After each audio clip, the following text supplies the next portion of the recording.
Ghosts. By Henrik Ibsen. Introduction.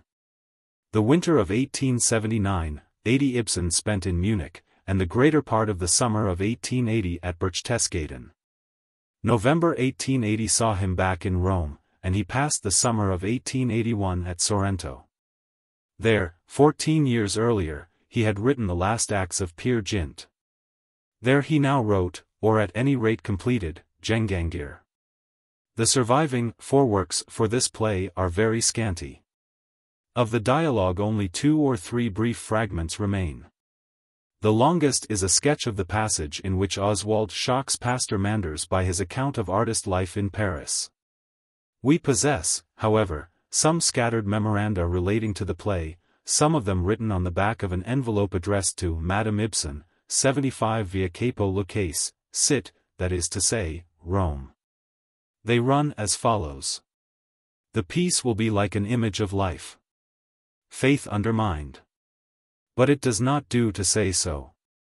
The asylum, for the sake of others.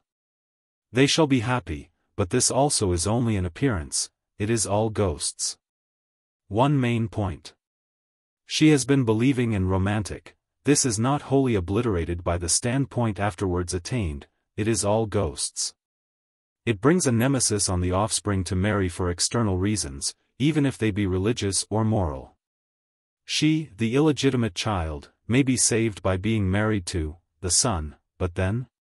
He was in his youth dissipated and worn out, then she, the religiously awakened, appeared, she saved him, she was rich.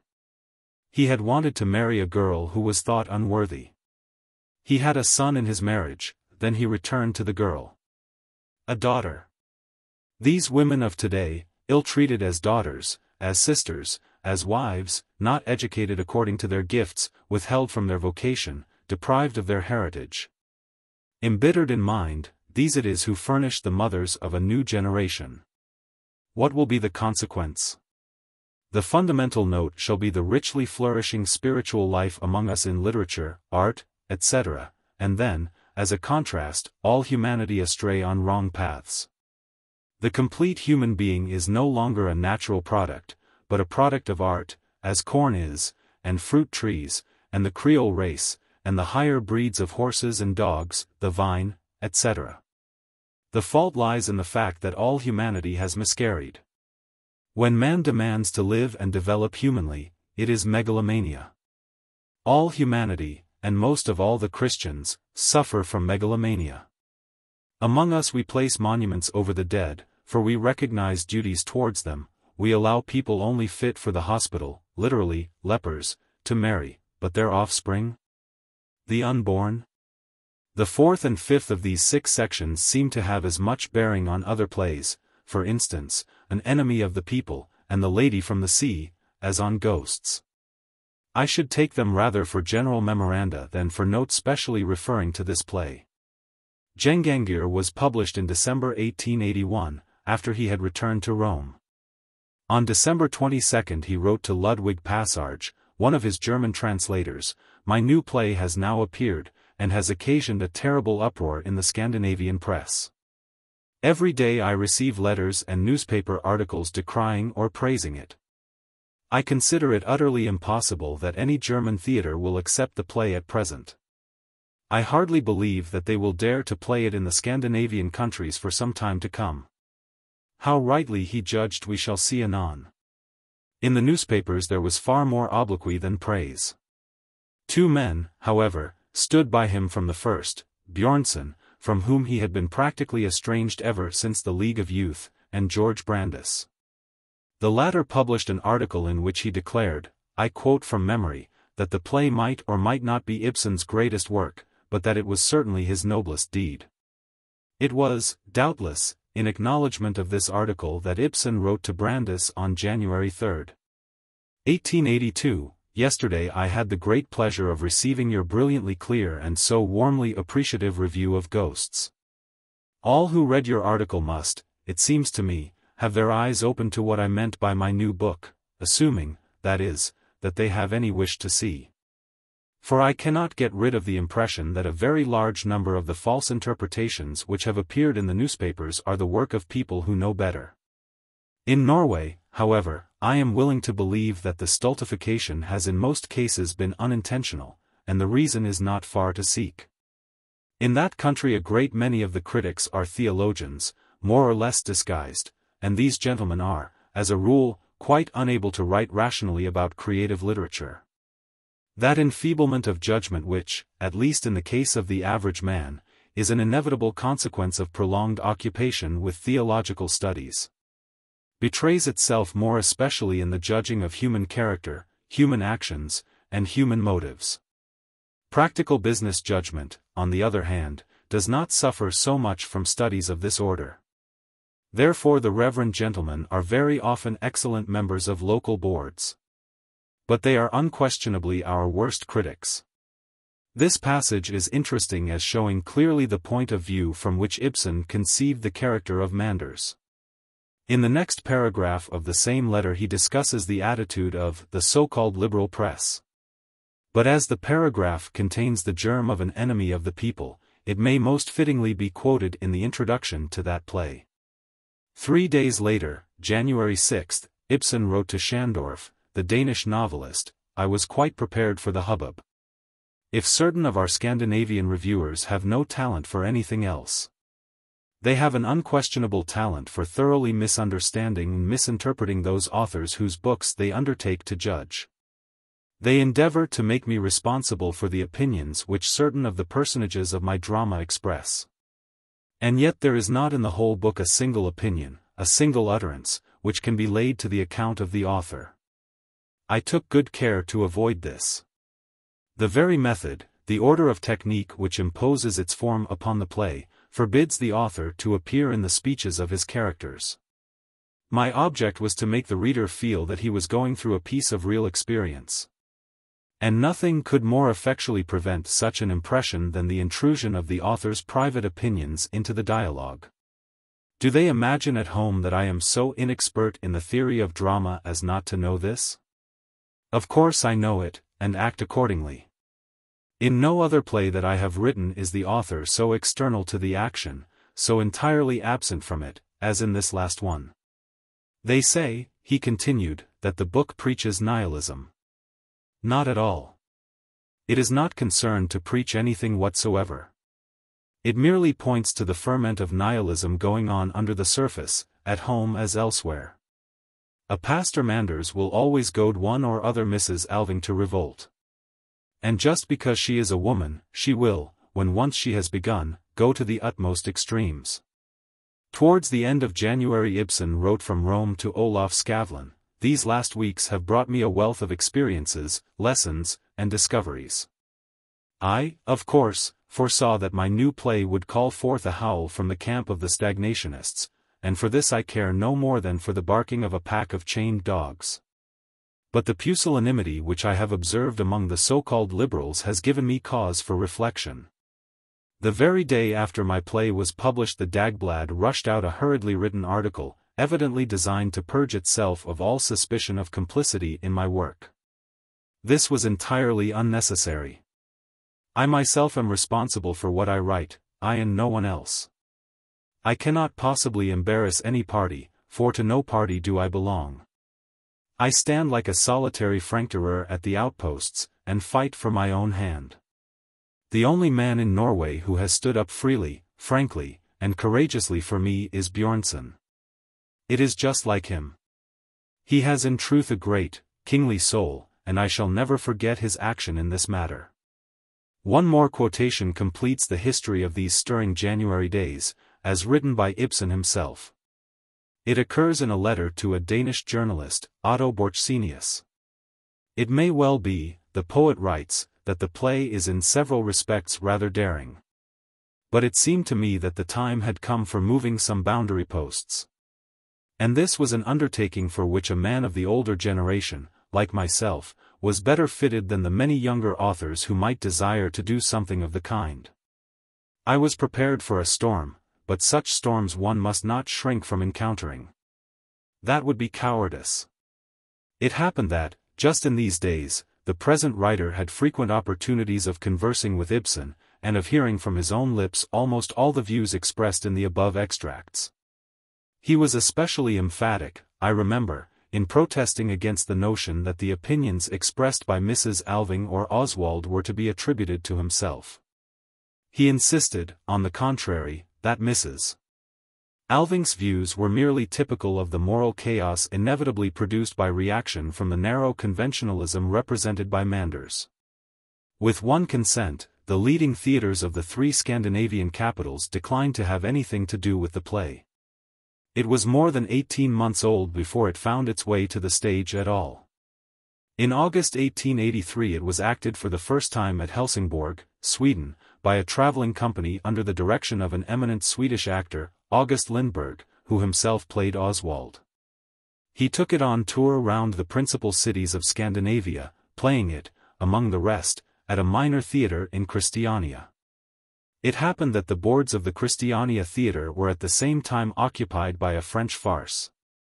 And public demonstrations of protest were made against the managerial policy which gave Tête de la Notte the preference over Gengangir. Gradually the prejudice against the play broke down. Already in the autumn of 1883 it was produced at the Royal, Dramatiska, Theatre in Stockholm. When the new National Theatre was opened in Christiania in 1899, Gengangir found an early place in its repertory, and even the Royal Theatre in Copenhagen has since opened its doors to the tragedy. Not until April 1886 was Gespenster acted in Germany, and then only at a private performance, at the Stadtheater, Augsburg, the poet himself being present. In the following winter it was acted at the famous Court Theatre at Meiningen, again in the presence of the poet. The first, private, performance in Berlin took place on January 9, 1887, at the Residence Theatre.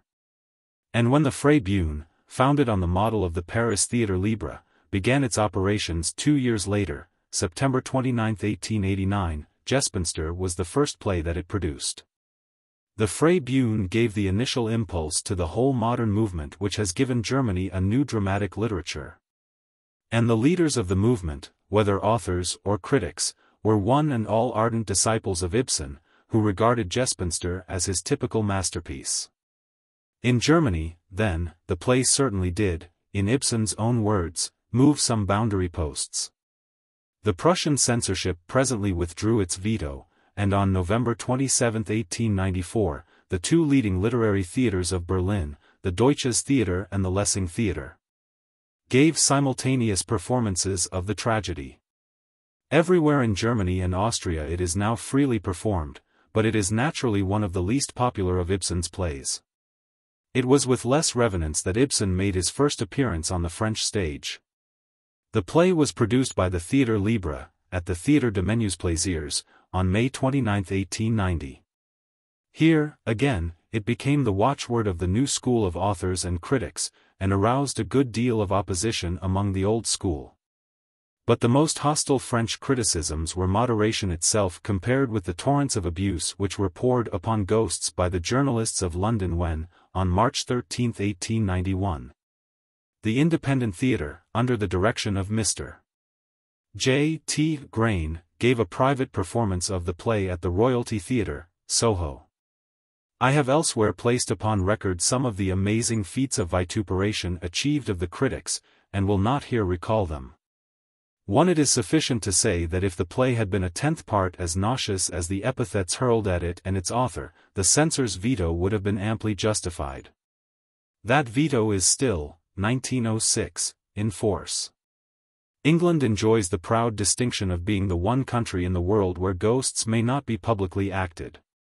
In the United States, the first performance of the play in English took place at the Berkeley Lyceum, New York City, on January 5, 1894. The production was described by Mr. W. D.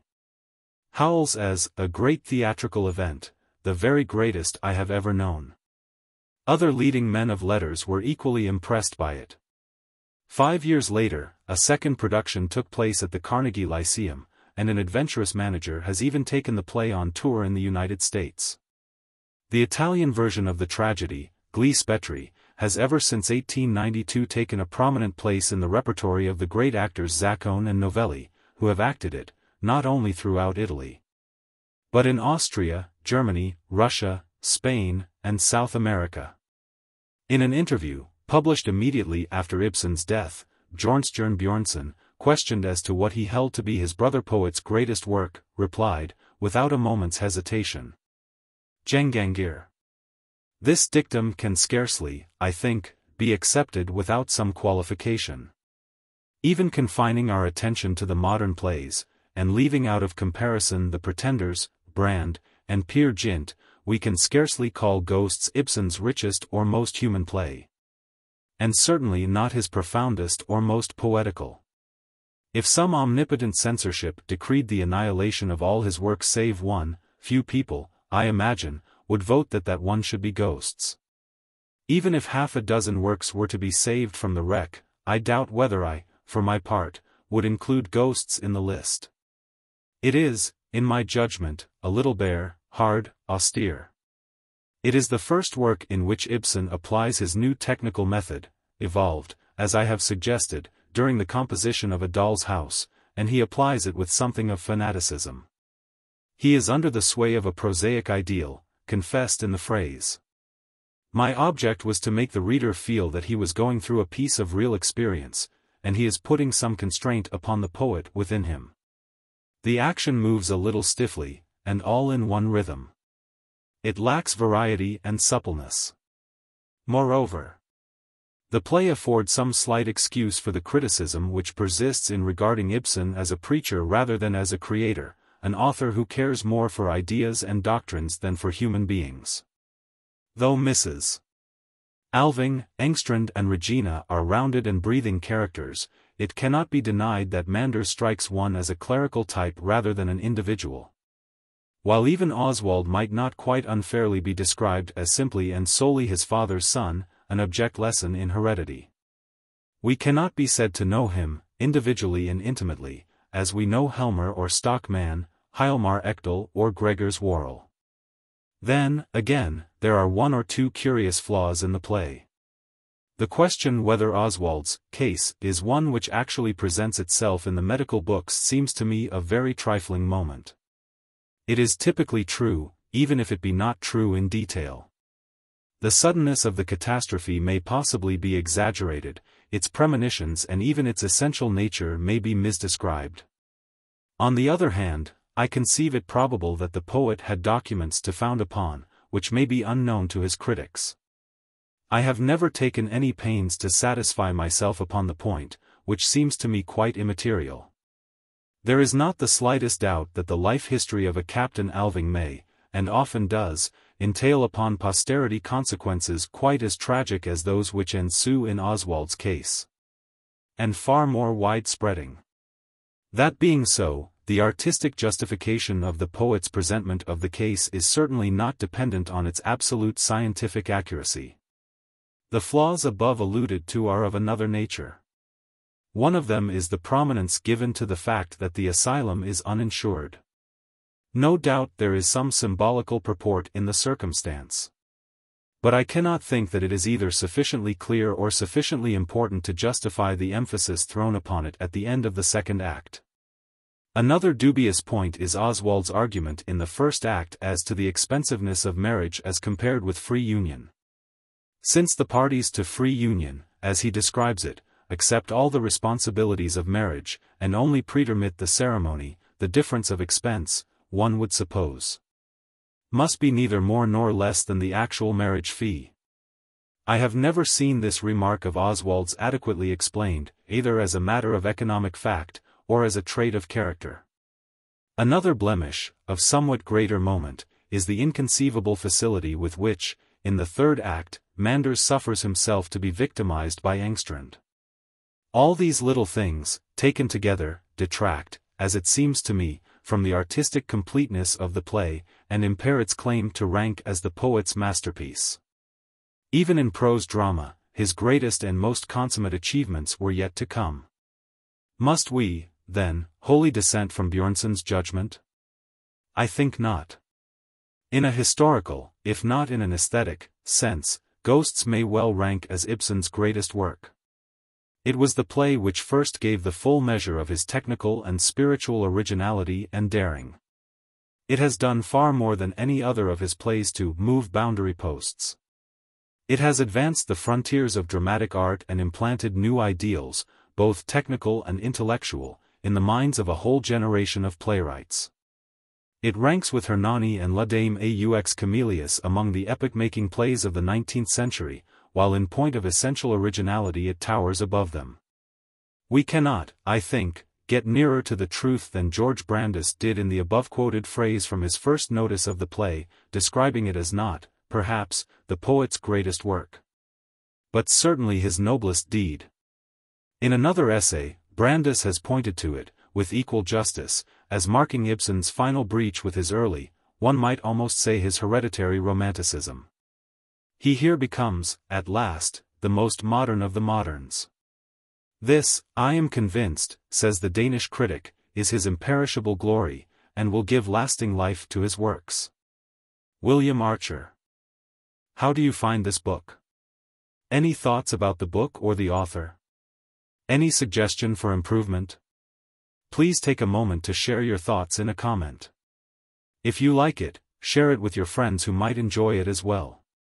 Subscribe to keep in touch. Visit CompleteAudiobooks.com for more quality content.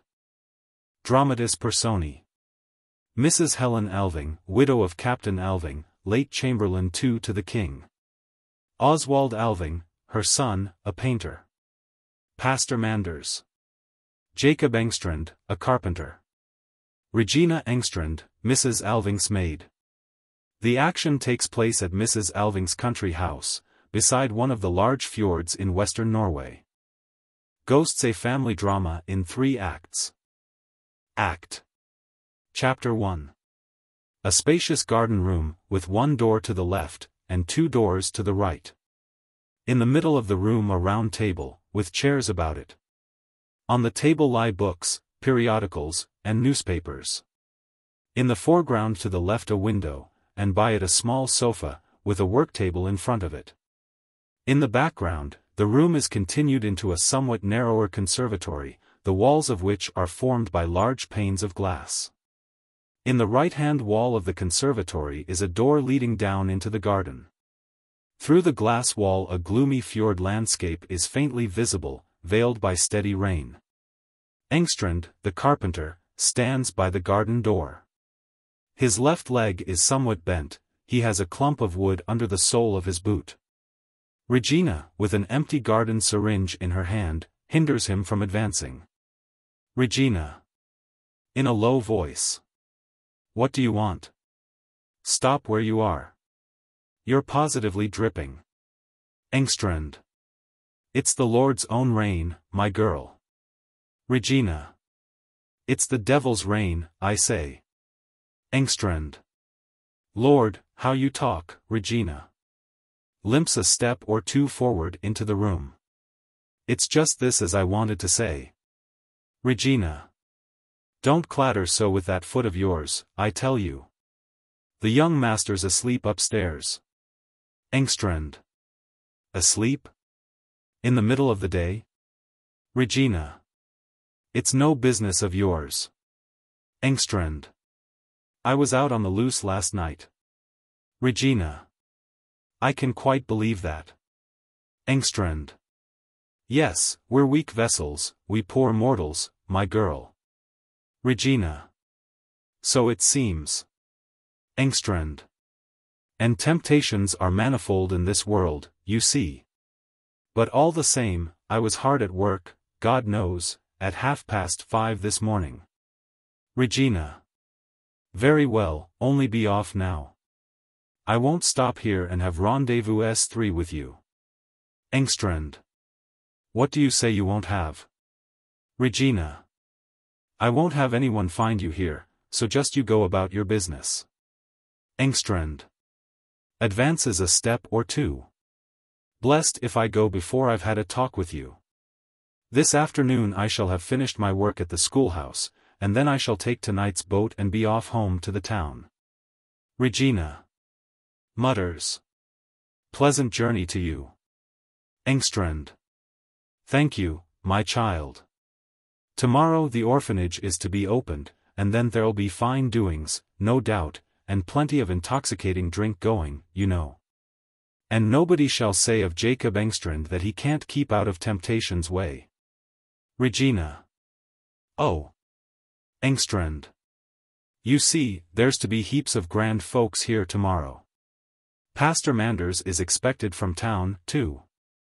Regina. He's coming today. Engstrand. There, you see. And I should be cursedly sorry if he found out anything against me, don't you understand? Regina. Oh ho. Is that your game? Engstrand. Is what my game? Regina. Looking hard at him. What are you going to fool Pastor Manders into doing, this time? Engstrand. Sach. Sach. Are you crazy? Do I want to fool Pastor Manders? Oh no. Pastor Manders has been far too good a friend to me for that. But I just wanted to say, you know, that I mean to be off home again tonight. Regina. The sooner the better, say I. Engstrand. Yes, but I want you with me, Regina. Regina. Open-mouthed. You want me? What are you talking about? Engstrand. I want you to come home with me, I say. Regina. Scornfully. Never in this world shall you get me home with you. Engstrand. Oh, we'll see about that. Regina. Yes, you may be sure we'll see about it. Me, that have been brought up by a lady like Mrs. Alving. Me, that am treated almost as a daughter here. Is it me you want to go home with you? To a house like yours? For shame. Engstrand. What the devil do you mean? Do you set yourself up against your father, you hussy? Regina.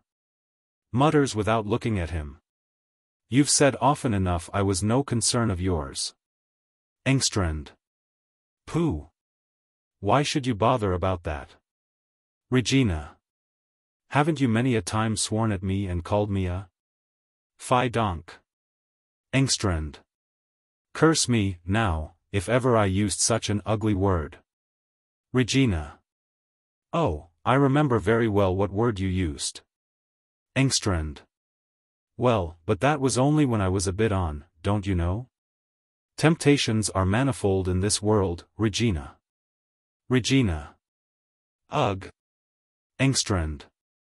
And besides, it was when your mother was that aggravating, I had to find something to twit her with, my child.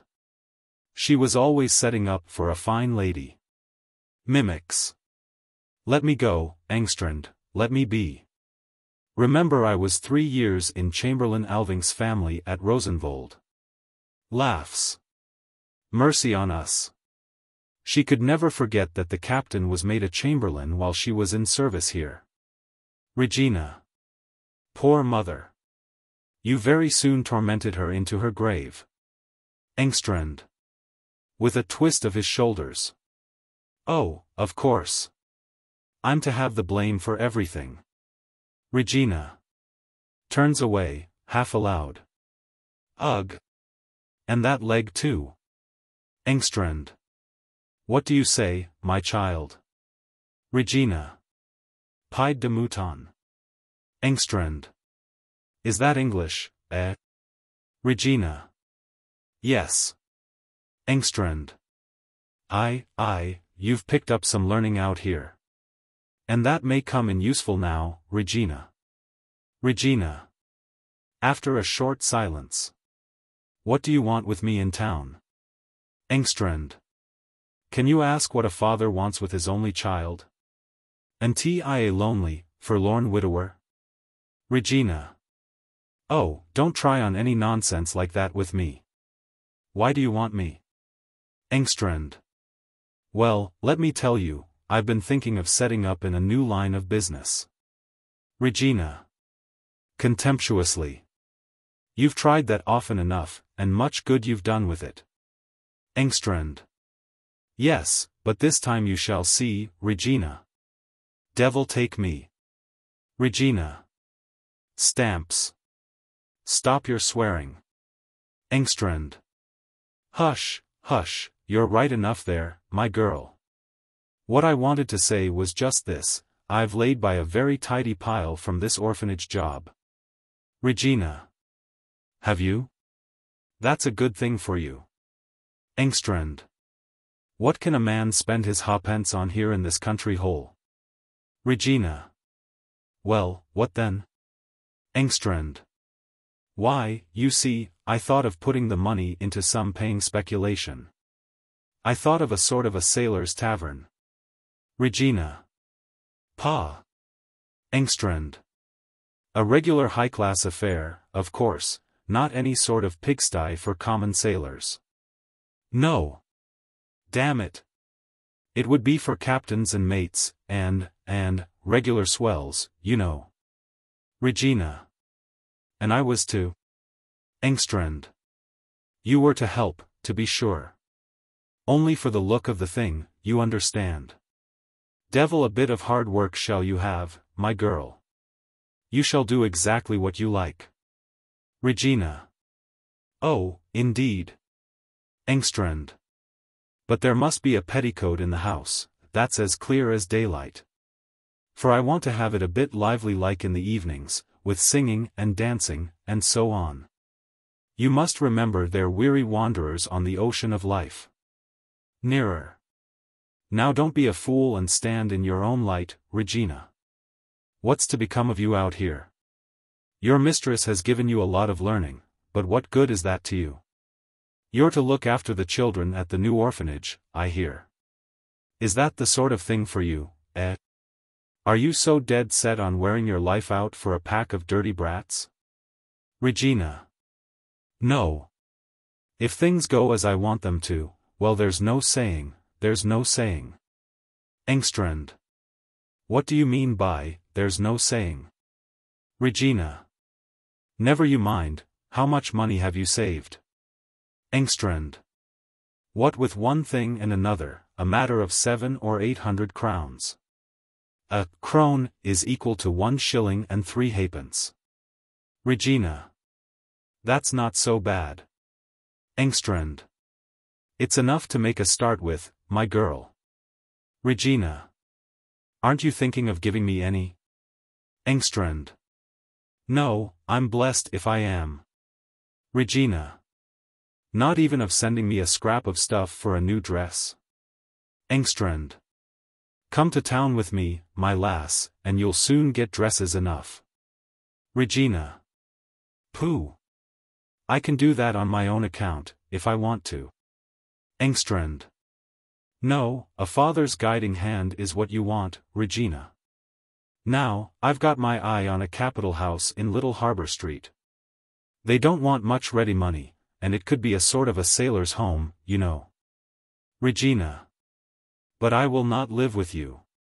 I have nothing whatever to do with you. Be off. Engstrand. You wouldn't stop long with me, my girl. No such luck. If you knew how to play your cards, such a fine figure of a girl as you've grown in the last year or two. Regina. Well? Engstrand. You'd soon get hold of some mate, or maybe even a captain. Regina. I won't marry anyone of that sort. Sailors have no savoir vivre. Engstrand. What's that they haven't got? Regina. I know what sailors are, I tell you. They're not the sort of people to marry. Engstrand. Then never mind about marrying them. You can make it pay all the same. More confidentially. He, the Englishman, the man with the yacht, he came down with $300, he did, and she wasn't a bit handsomer than you. Regina. Making for him. Out you go. Engstrand. Falling back. Come, come. You're not going to hit me, I hope. Regina. Yes, if you begin talking about mother I shall hit you. Get away with you, I say. Drives him back towards the garden door. And don't slam the doors. young Mr. Alving. Engstrand. He's asleep, I know. You're mightily taken up about young Mr. Alving, more softly. Oh ho. You don't mean to say it's him as? Regina. Be off this minute. You're crazy, I tell you. No, not that way. There comes Pastor Manders. Down the kitchen stairs with you. Engstrand. Towards the right. Yes, yes, I'm going. But just you talk to him as is coming there. He's the man to tell you what a child owes its father. For I am your father all the same, you know. I can prove it from the church register. He goes out through the second door to the right, which Regina has opened, and closes again after him. Regina glances hastily at herself in the mirror, dusts herself with her pocket handkerchief, and settles her necktie, then she busies herself with the flowers. Pastor Manders, wearing an overcoat, carrying an umbrella, and with a small traveling bag on a strap over his shoulder, comes through the garden door into the conservatory. Manders. Good morning, Miss Engstrand. Regina. Turning round, surprised and pleased. No, really. Good morning, Pastor Manders. Is the steamer in already? Manders. It is just in. Enters the sitting room. Terrible weather we have been having lately. Regina. Follows him. It's such blessed weather for the country, sir. Manders. No doubt, you are quite right. We townspeople give too little thought to that. He begins to take off his overcoat. Regina. Oh, mayn't I help you, there? Why, how wet it is. I'll just hang it up in the hall. And your umbrella, too, I'll open it and let it dry. She goes out with the things through the second door on the right. Pastor Manders takes off his traveling bag and lays it and his hat on a chair. Meanwhile Regina comes in again. Manders. Ah, it's a comfort to get safe under cover. I hope everything is going on well here. Regina. Yes, thank you, sir. Manders. You have your hands full, I suppose, in preparation for tomorrow? Regina. Yes, there's plenty to do, of course. Manders. And Mrs. Alving is at home, I trust? Regina. Oh dear, yes. She's just upstairs, looking after the young master's chocolate. Manders. Yes, by the by, I heard down at the pier that Oswald had arrived. Regina. Yes, he came the day before yesterday. We didn't expect him before today. Manders. Quite strong and well, I hope. Regina. Yes, thank you, quite, but dreadfully tired with the journey. He has made one rush right through from Paris, the whole way in one train, I believe. He's sleeping a little now, I think, so perhaps we'd better talk a little quietly. Manders. Sh. As quietly as you please. Regina. Arranging an armchair beside the table. Now, do sit down, Pastor Manders, and make yourself comfortable. He sits down, she places a footstool under his feet. There. Are you comfortable now, sir? Manders. Thanks, extremely so. Looks at her. Do you know, Miss Engstrand, I positively believe you have grown since I last saw you. Regina. Do you think so, sir? Mrs. Alving says I've filled out too. Manders. Filled out? Well, perhaps a little, just enough. Short pause. Regina. Shall I tell Mrs. Alving you are here? Manders. Thanks, there is no hurry, my dear child. By the by, Regina, my good girl, tell me, how is your father getting on out here? Regina. Oh, thank you, sir, he's getting on well enough. Manders. He called upon me last time he was in town. Regina. Did he, indeed? He's always so glad of a chance of talking to you, sir. Manders. And you often look in upon him at his work, I dare say? Regina. Oh, of course, when I have time, Manders. Your father is not a man of strong character, Miss Engstrand. He stands terribly in need of a guiding hand. Regina. Oh, yes, I dare say he does. Manders. He requires someone near him whom he cares for, and whose judgment he respects. He frankly admitted as much when he last came to see me. Regina. Yes, he mentioned something of the sort to me. But I don't know whether Mrs. Alving can spare me, especially now that we've got the new orphanage to attend to. And then I should be so sorry to leave Mrs. Alving, she has always been so kind to me. Manders. But a daughter's duty, my good girl, of course, we should first have to get your mistress's consent. Regina. But I don't know whether it would be quite proper for me, at my age, to keep house for a single man. Manders. What? My dear Miss Engstrand. When the man is your own father. Regina. Yes, that may be. But all the same, now, if it were in a thoroughly nice house, and with a real gentleman. Manders. Why, my dear Regina. Regina.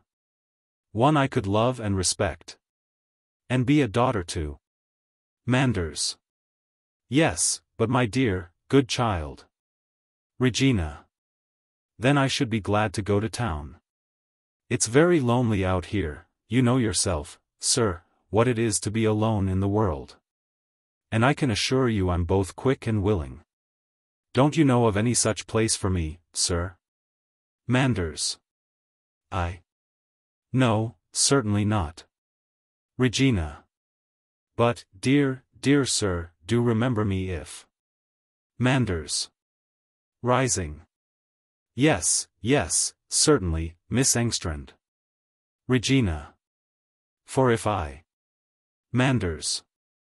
Will you be so good as to tell your mistress I am here? Regina. I will, at once, sir. She goes out to the left. Manders. Paces the room 2 or 3 times, stands a moment in the background with his hands behind his back, and looks out over the garden. Then he returns to the table, takes up a book, and looks at the title page, starts, and looks at several books. Ha, indeed. Mrs. Alving enters by the door on the left. She is followed by Regina, who immediately goes out by the first door on the right. Mrs. Alving holds out her hand. Welcome, my dear pastor. Manders. How do you do, Mrs. Alving? Here I am as I promised. Mrs. Alving. Always punctual to the minute. Manders. You may believe it was not so easy for me to get away. With all the boards and committees I belong to. Mrs. Alving. That makes it all the kinder of you to come so early. Now we can get through our business before dinner. But where is your portmanteau? Manders. Quickly. I left it down at the inn. I shall sleep there tonight. Mrs. Alving. Suppressing a smile. Are you really not to be persuaded, even now, to pass the night under my roof? Manders. No, Mrs. Alving, many thanks. I shall stay at the inn, as usual. It is so conveniently near the landing stage. Mrs. Alving. Well, you must have your own way. But I really should have thought we 2 old people. Manders. Now you are making fun of me. Ah, you're naturally in great spirits today, what with tomorrow's festival and Oswald's return. Mrs. Alving. Yes, you can think what a delight it is to me. It's more than 2 years since he was home last. And now he has promised to stay with me all the winter. Manders. Has he really? That is very nice and dutiful of him. For I can well believe that life in Rome and Paris has very different attractions from any we can offer here. Mrs. Alving. Ah, but here he has his mother, you see. My own darling boy, he hasn't forgotten his old mother. Manders. It would be grievous indeed, if absence and absorption in art and that sort of thing were to blunt his natural feelings. Mrs. Alving. Yes, you may well say so. But there's nothing of that sort to fear with him. I'm quite curious to see whether you know him again. He'll be down presently. He's upstairs just now, resting a little on the sofa. But do sit down, my dear pastor. Manders. Thank you. Are you quite at liberty? Mrs. Alving. Certainly. She sits by the table.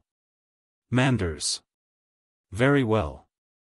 Then let me show you. He goes to the chair where his traveling bag lies, takes out a packet of papers, sits down on the opposite side of the table, and tries to find a clear space for the papers. Now, to begin with, here is, breaking off. Tell me, Mrs. Alving, how do these books come to be here? Mrs. Alving. These books? They are books I am reading. Manders. Do you read this sort of literature? Mrs. Alving. Certainly I do. Manders. Do you feel better or happier for such reading? Mrs. Alving. I feel, so to speak, more secure. Manders. That is strange. How do you mean? Mrs. Alving. Well, I seem to find explanation and confirmation of all sorts of things I myself have been thinking. For that is the wonderful part of it, Pastor Manders, there is really nothing new in these books, nothing but what most people think and believe. Only most people either don't formulate it to themselves, or else keep quiet about it. Manders. Great heavens! Do you really believe that most people? Mrs. Alving. I do, indeed. Manders. But surely not in this country? Not here among us? Mrs. Alving. Yes, certainly, here as elsewhere. Manders. Well, I really must say. Mrs. Alving. For the rest, what do you object to in these books? Manders. Object to in them?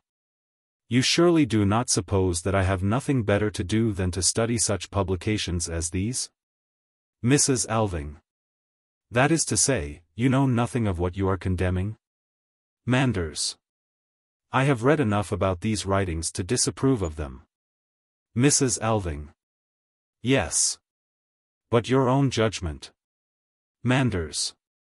My dear Mrs. Alving, there are many occasions in life when one must rely upon others. Things are so ordered in this world, and it is well that they are. Otherwise, what would become of society? Mrs. Alving. Well, I dare say you're right there. Manders. Besides, I of course do not deny that there may be much that is attractive in such books. Nor can I blame you for wishing to keep up with the intellectual movements that are said to be going on in the great world, where you have let your son pass so much of his life. But. Mrs. Alving. But. Manders. Lowering his voice. But one should not talk about it, Mrs. Alving. One is certainly not bound to account to everybody for what one reads and thinks within one's own four walls. Mrs. Alving. Of course not, I quite agree with you. Manders. Only think, now, how you are bound to consider the interests of this orphanage, which you decided on founding at a time when, if I understand you rightly, you thought very differently on spiritual matters. Mrs. Alving. Oh, yes, I quite admit that. But it was about the orphanage. Manders. It was about the orphanage we were to speak, yes. All I say is, prudence, my dear lady. And now let us get to business. Opens the packet, and takes out a number of papers. Do you see these? Mrs. Alving. The documents? Manders. All, and in perfect order. I can tell you it was hard work to get them in time. I had to put on strong pressure. The authorities are almost morbidly scrupulous when there is any decisive step to be taken. But here they are at last. Looks through the bundle. See. Here is the formal deed of gift of the parcel of ground known as Salvik in the manor of Rosenvold, with all the newly constructed buildings, schoolrooms, master's house, and chapel. And here is the legal fiat for the endowment and for the bylaws of the institution. Will you look at them? Reads. Bylaws for the children's home to be known as Captain Alving's Foundation. Mrs. Alving. Looks long at the paper. So there it is. Manders. I have chosen the designation Captain rather than Chamberlain. Captain looks less pretentious. Mrs. Alving. Oh, yes, just as you think best. Manders. And here you have the bank account of the capital lying at interest to cover the current expenses of the orphanage. Mrs. Alving. Thank you. But please keep it, it will be more convenient. Manders. With pleasure. I think we will leave the money in the bank for the present. The interest is certainly not what we could wish, 4% and 6 months' notice of withdrawal. If a good mortgage could be found later on, of course it must be a first mortgage and an unimpeachable security, then we could consider the matter. Mrs. Alving.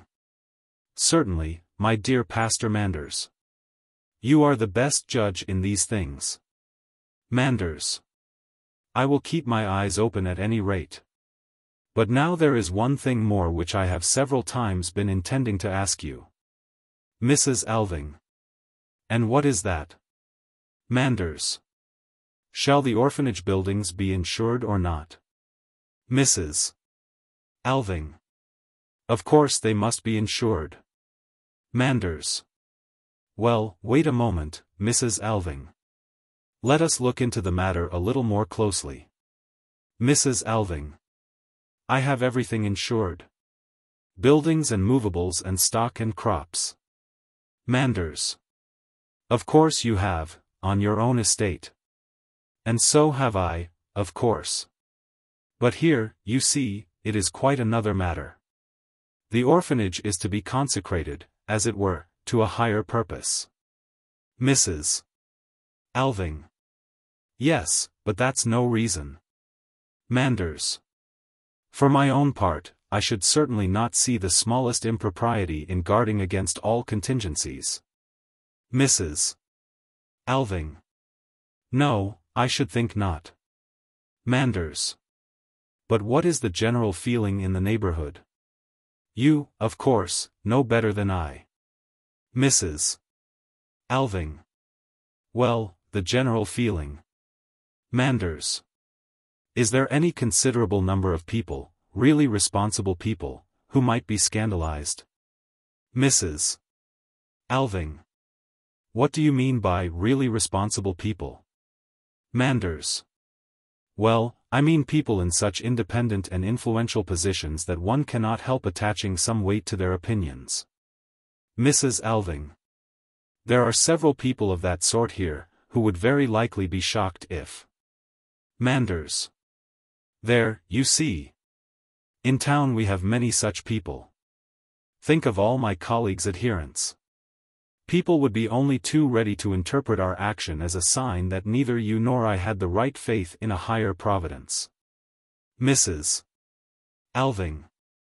But for your own part, my dear pastor, you can at least tell yourself that. Manders. Yes, I know, my conscience would be quite easy, that is true enough. But nevertheless we should not escape grave misinterpretation, and that might very likely react unfavorably upon the orphanage. Mrs. Alving. Well, in that case. Manders. Nor can I entirely lose sight of the difficult, I may even say painful, position in which I might perhaps be placed. In the leading circles of the town, people take a lively interest in this orphanage. It is, of course, founded partly for the benefit of the town, as well.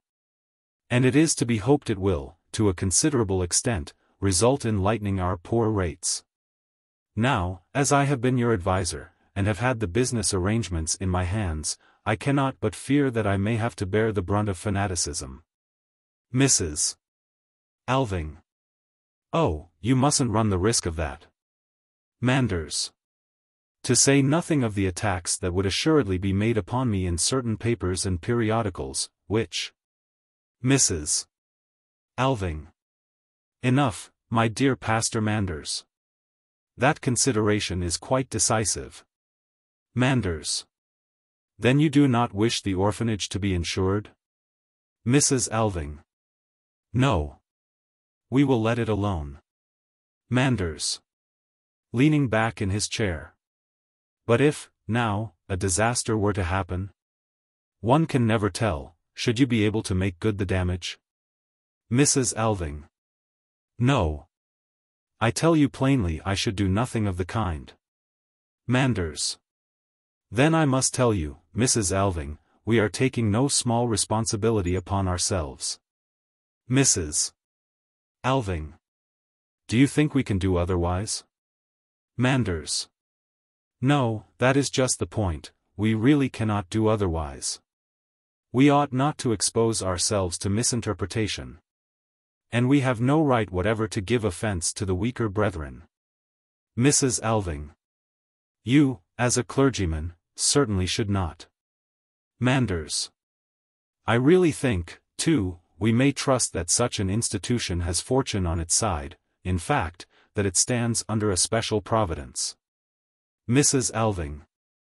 Let us hope so, Pastor Manders. Manders. Then we will let it take its chance. Mrs. Alving. Yes, certainly. Manders. Very well. So be it. Makes a note. Then, no insurance. Mrs. Alving.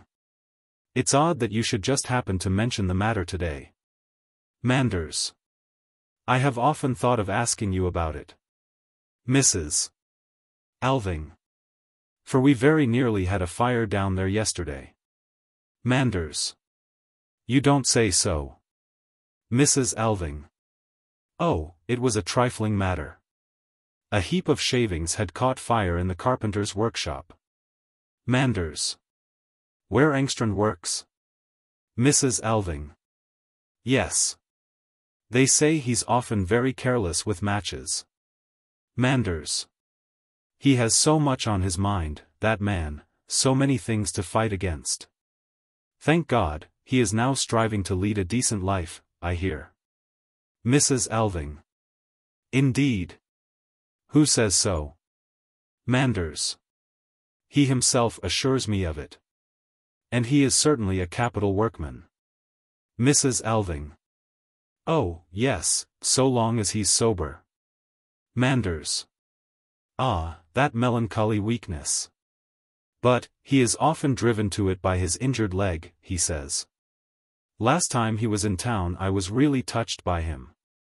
He came and thanked me so warmly for having got him work here, so that he might be near Regina. Mrs. Alving. He doesn't see much of her. Manders. Oh, yes, he has a talk with her every day. He told me so himself. Mrs. Alving. Well, it may be so. Manders. He feels so acutely that he needs someone to keep a firm hold on him when temptation comes. That is what I cannot help liking about Jacob Engstrand. He comes to you so helplessly, accusing himself and confessing his own weakness. The last time he was talking to me, believe me, Mrs. Alving, supposing it were a real necessity for him to have Regina home again. Mrs. Alving. Rising hastily. Regina. Manders. You must not set yourself against it. Mrs. Alving. Indeed, I shall set myself against it. And besides, Regina is to have a position in the orphanage. Manders. But, after all, remember he is her father. Mrs. Alving. Oh, I know very well what sort of a father he has been to her. No. she shall never go to him with my goodwill. Manders. Rising. My dear lady, don't take the matter so warmly. You sadly misjudge poor Engstrand. You seem to be quite terrified. Mrs. Alving. More quietly. It makes no difference. I have taken Regina into my house, and there she shall stay. Listens. Hush, my dear Mr. Manders, say no more about it. Her face lights up with gladness. Listen. There is Oswald coming downstairs. Now we'll think of no one but him. Oswald Alving, in a light overcoat, hat in hand, and smoking a large meerschaum, enters by the door on the left. He stops in the doorway. Oswald. Oh, I beg your pardon. I thought you were in the study. Comes forward. Good morning, Pastor Manders. Manders. Staring. Ah. How strange. Mrs. Alving. Well now, what do you think of him, Mr. Manders? Manders. Can it really be? Oswald. Yes, it's really the prodigal son, sir. Manders. Protesting. My dear young friend. Oswald. Well, then, the lost sheep found. Mrs. Alving. Oswald is thinking of the time when you were so much opposed to his becoming a painter. Manders. To our human eyes many a step seems dubious, which afterwards proves, wrings his hand. But first of all, welcome, welcome home. Do not think, my dear Oswald, I suppose I may call you by your Christian name? Oswald. What else should you call me? Manders. Very good. What I wanted to say was this, my dear Oswald, you must not think that I utterly condemn the artist's calling. I have no doubt there are many who can keep their inner self unharmed in that profession, as in any other. Oswald. Let us hope so. Mrs. Alving. Beaming with delight. I know one who has kept both his inner and his outer self unharmed. Just look at him, Mr. Manders. Oswald. Moves restlessly about the room. Yes, my dear mother, let's say no more about it. Manders. Why, certainly, that is undeniable. And you have begun to make a name for yourself already. The newspapers have often spoken of you, most favorably. Just lately, by the by, I fancy I haven't seen your name quite so often. Oswald. Up in the conservatory. I haven't been able to paint so much lately. Mrs. Alving. Even a painter needs a little rest now and then. Manders. No doubt. And meanwhile he can be preparing himself and mustering his forces for some great work. Oswald. Yes. Mother, will dinner soon be ready? Mrs. Alving.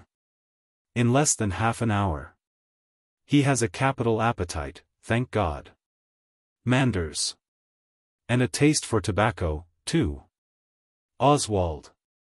I found my father's pipe in my room. Manders.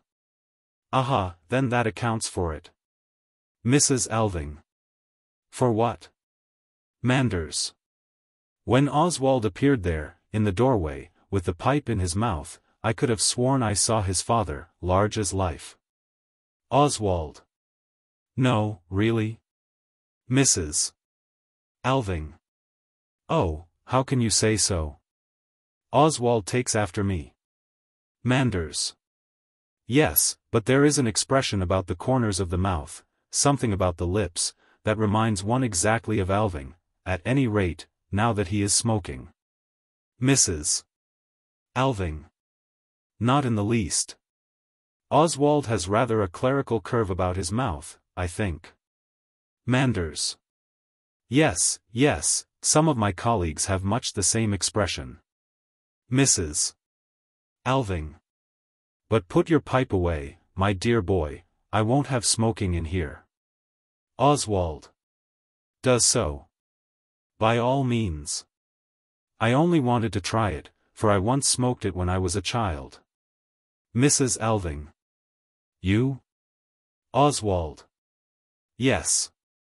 I was quite small at the time. I recollect I came up to father's room one evening when he was in great spirits. Mrs. Alving. Oh, you can't recollect anything of those times. Oswald. Yes, I recollect it distinctly.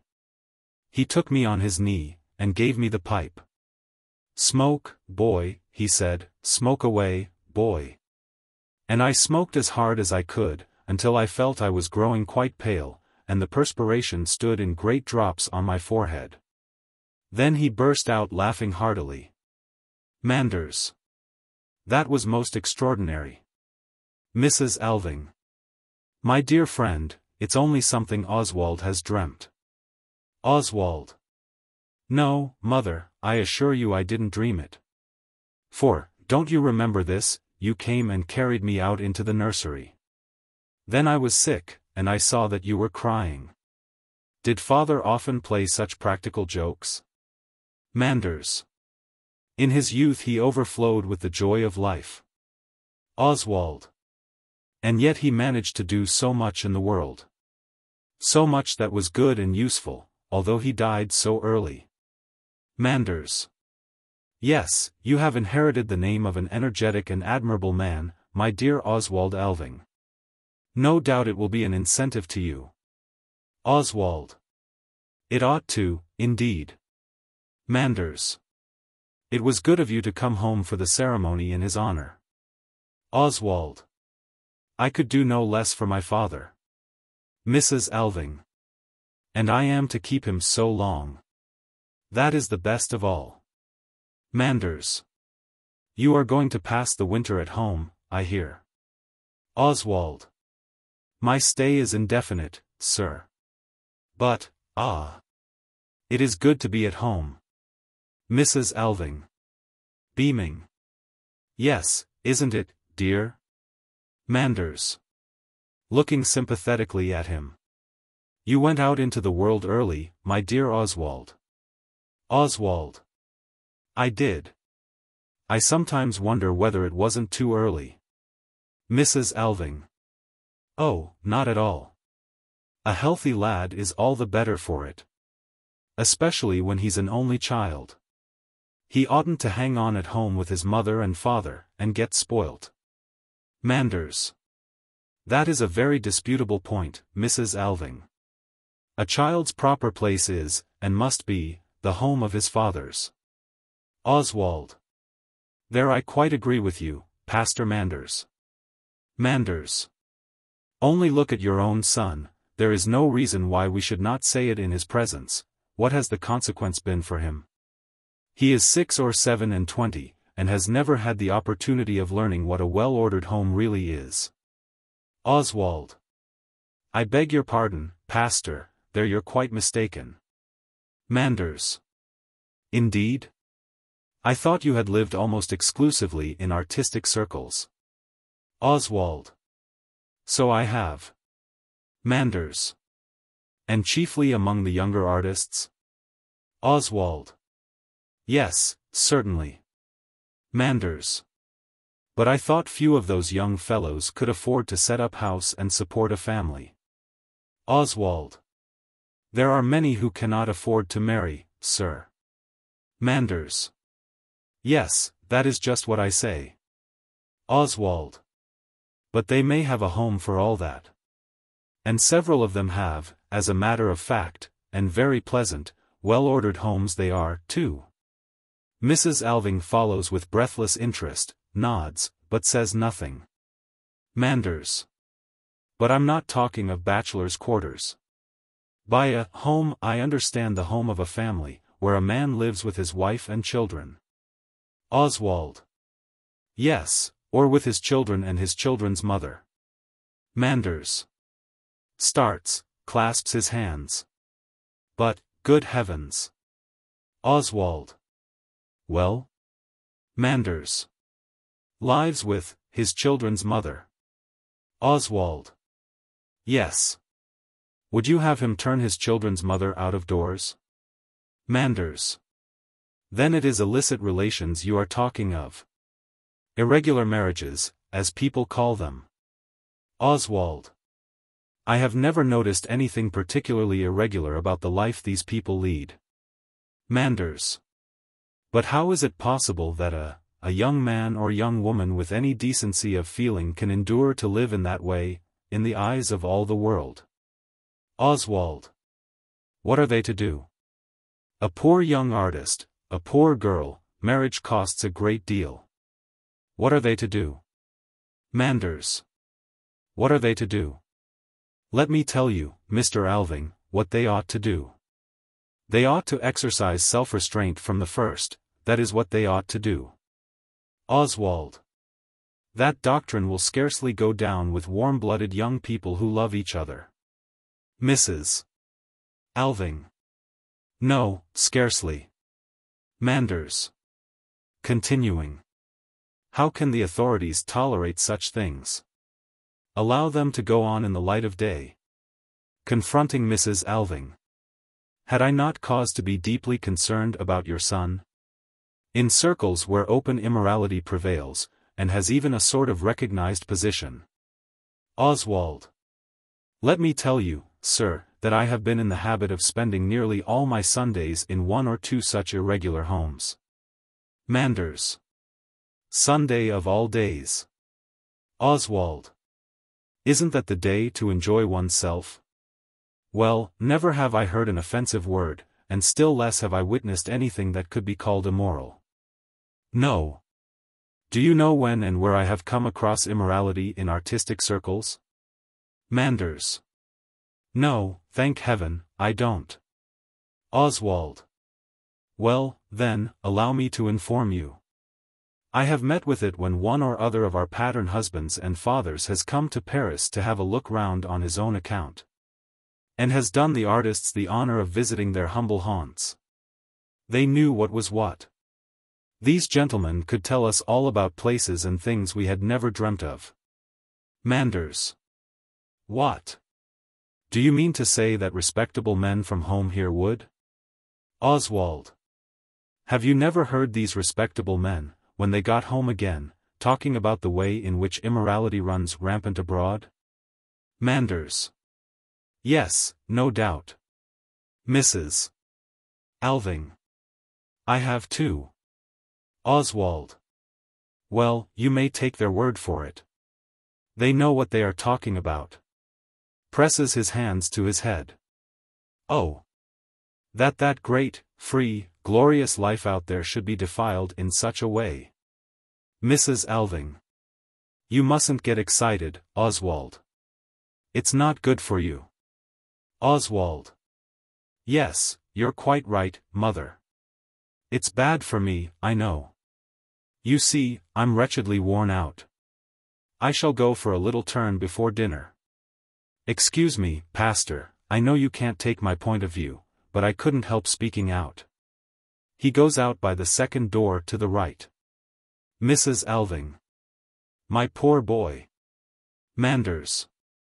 You may well say so. Then this is what he has come to. Mrs. Alving looks at him silently. Manders. Walking up and down. He called himself the prodigal son. Alas! Alas! Mrs. Alving continues looking at him. Manders.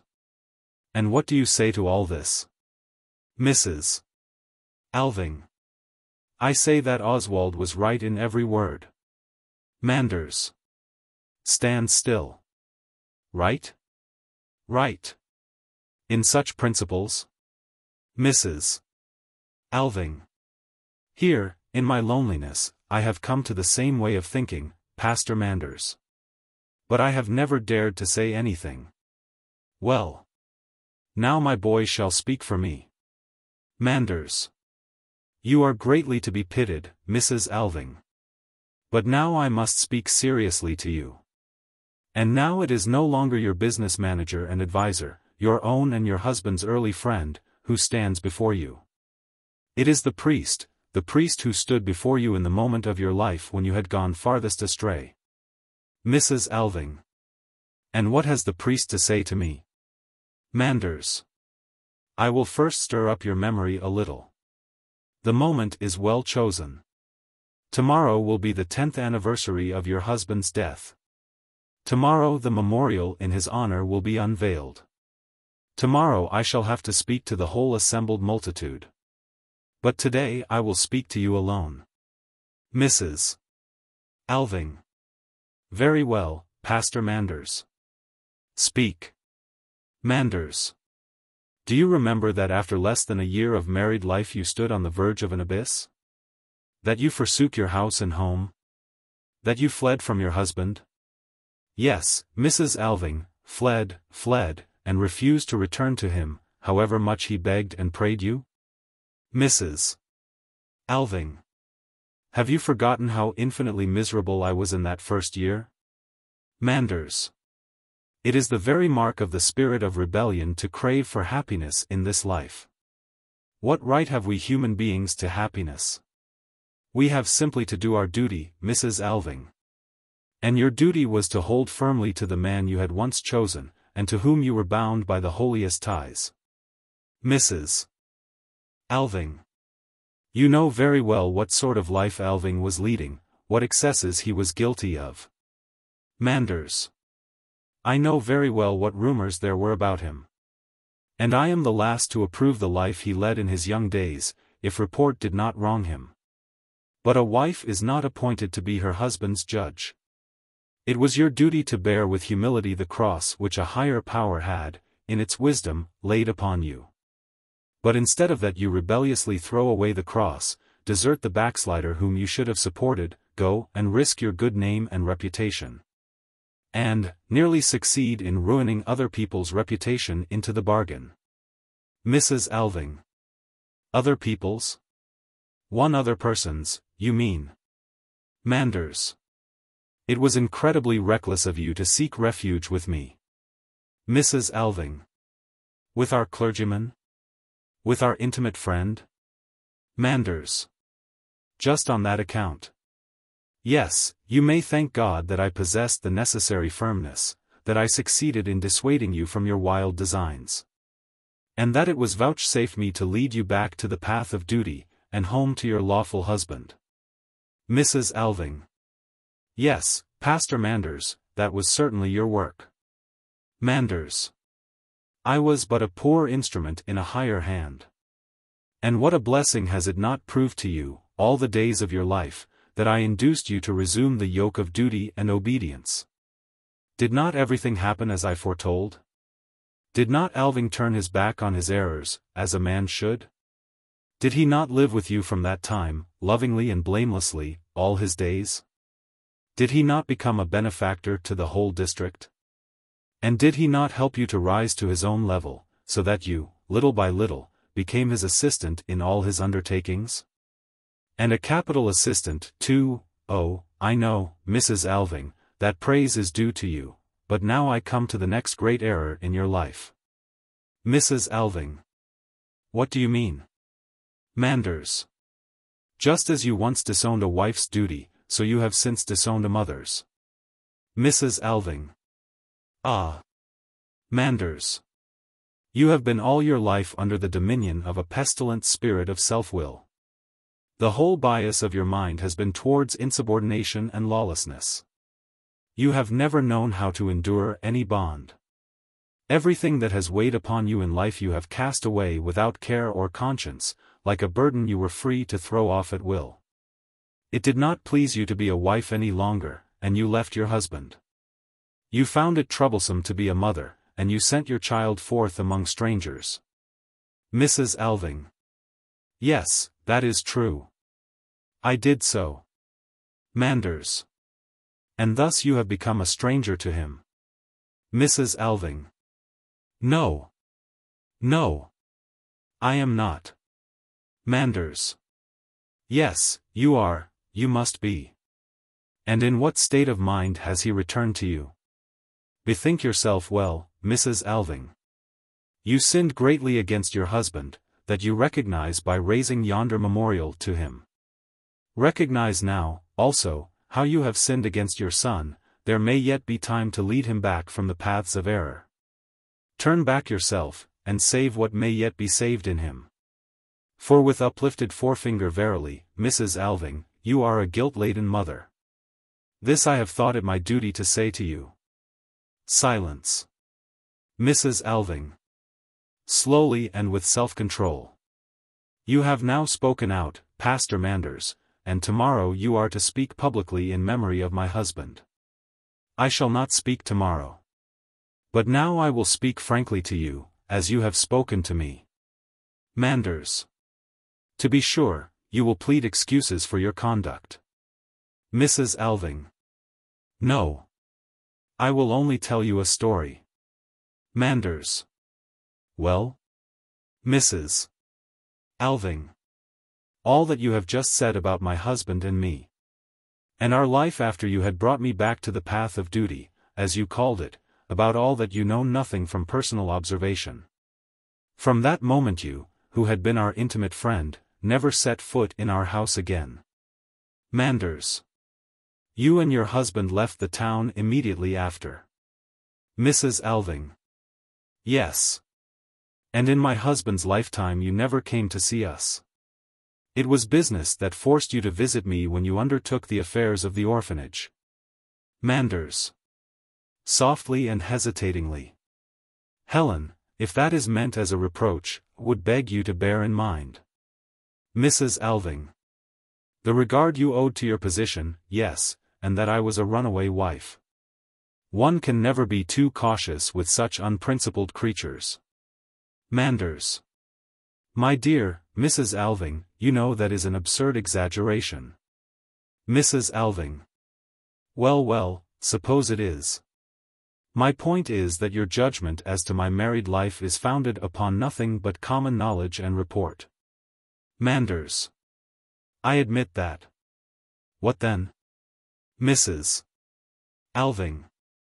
Well, then, Pastor Manders, I will tell you the truth. I have sworn to myself that one day you should know it, you alone. Manders. What is the truth, then? Mrs. Alving. The truth is that my husband died just as dissolute as he had lived all his days. Manders. Feeling after a chair. What do you say? Mrs. Alving. After 19 years of marriage, as dissolute, in his desires at any rate, as he was before you married us. Manders. And those wild oats, those irregularities, those excesses, if you like, you call a dissolute life? Mrs. Alving. Our doctor used the expression. Manders. I do not understand you. Mrs. Alving. You need not. Manders. It almost makes me dizzy. Your whole married life, the seeming union of all these years, was nothing more than a hidden abyss. Mrs. Alving. Neither more nor less. Now you know it. Manders. This is inconceivable to me. I cannot grasp it. I cannot realize it. But how was it possible to?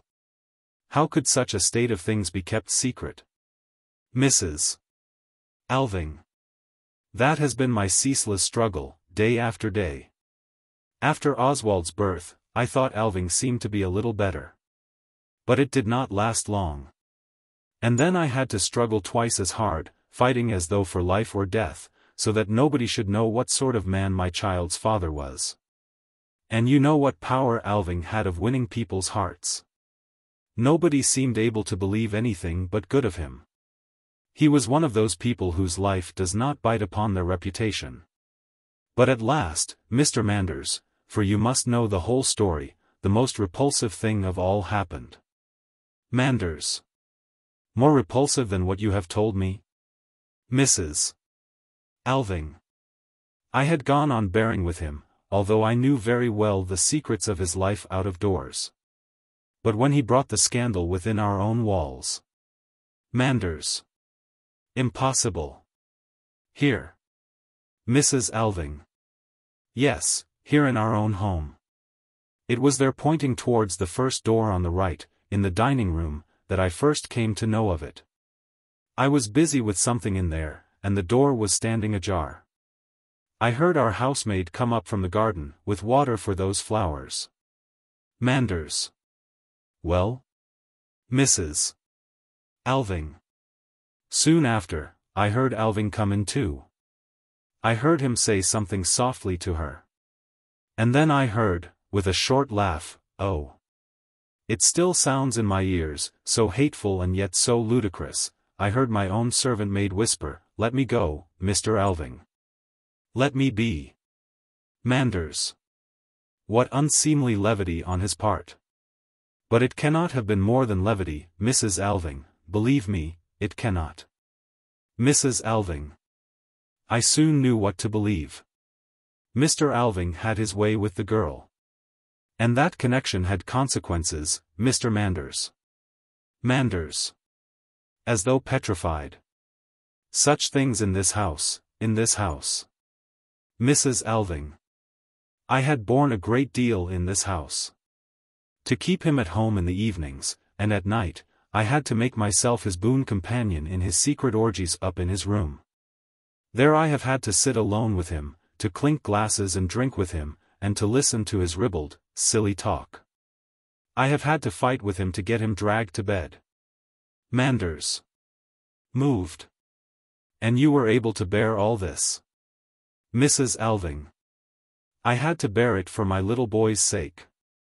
But when the last insult was added, when my own servant maid. Then I swore to myself, this shall come to an end. And so I took the reins into my own hand, the whole control, over him and everything else. For now I had a weapon against him, you see. He dared not oppose me. It was then I sent Oswald away from home. He was nearly 7 years old, and was beginning to observe and ask questions, as children do. That I could not bear. It seemed to me the child must be poisoned by merely breathing the air of this polluted home. That was why I sent him away. And now you can see, too, why he was never allowed to set foot inside his home so long as his father lived. No one knows what that cost me. Manders. You have indeed had a life of trial. Mrs. Alving. I could never have borne it if I had not had my work. For I may truly say that I have worked. All the additions to the estate, all the improvements, all the labor-saving appliances, that Alving was so much praised for having introduced, do you suppose he had energy for anything of the sort? He, who lay all day on the sofa, reading an old court guide. No, but I may tell you this too, when he had his better intervals, it was I who urged him on.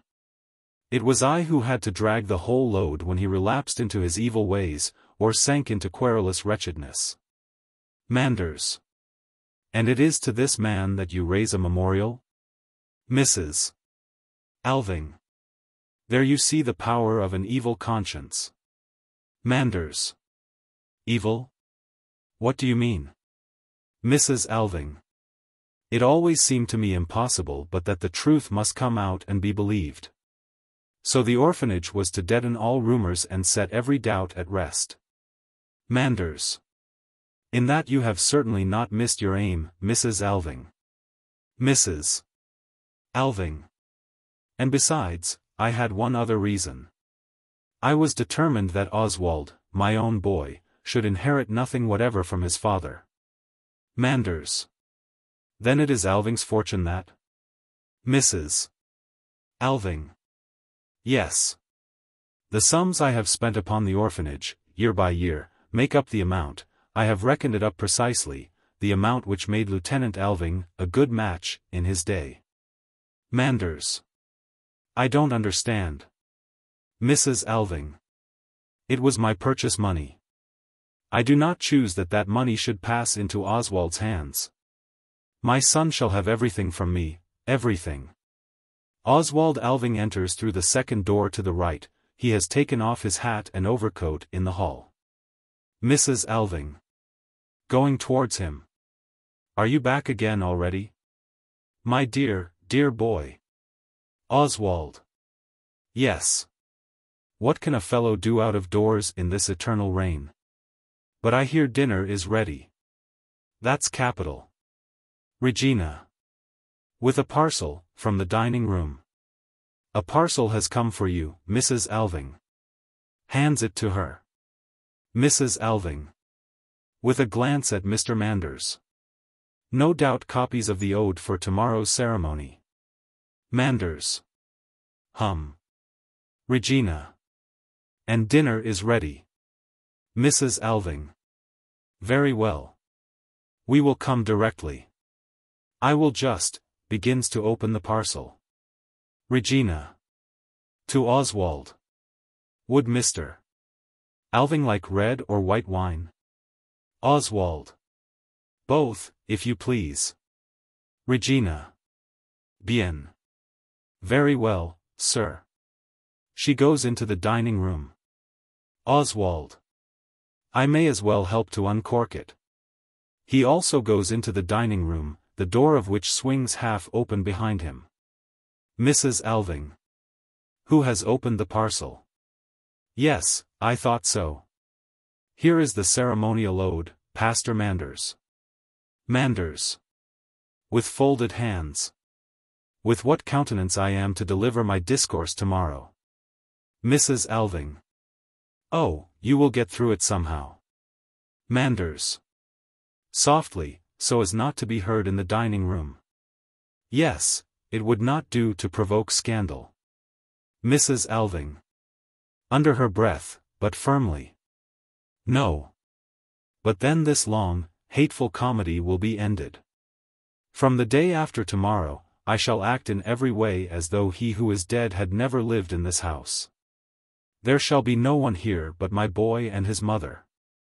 From the dining room comes the noise of a chair overturned, and at the same moment is heard. Regina. Sharply, but in a whisper. Oswald. Take care. Are you mad? Let me go. Mrs. Alving. Starts in terror. Ah. She stares wildly towards the half-open door. Oswald is heard laughing and humming. A bottle is uncorked. Manders. Agitated. What can be the matter? What is it, Mrs. Alving? Mrs. Alving. Hoarsely. Ghosts. The couple from the conservatory, risen again. Manders.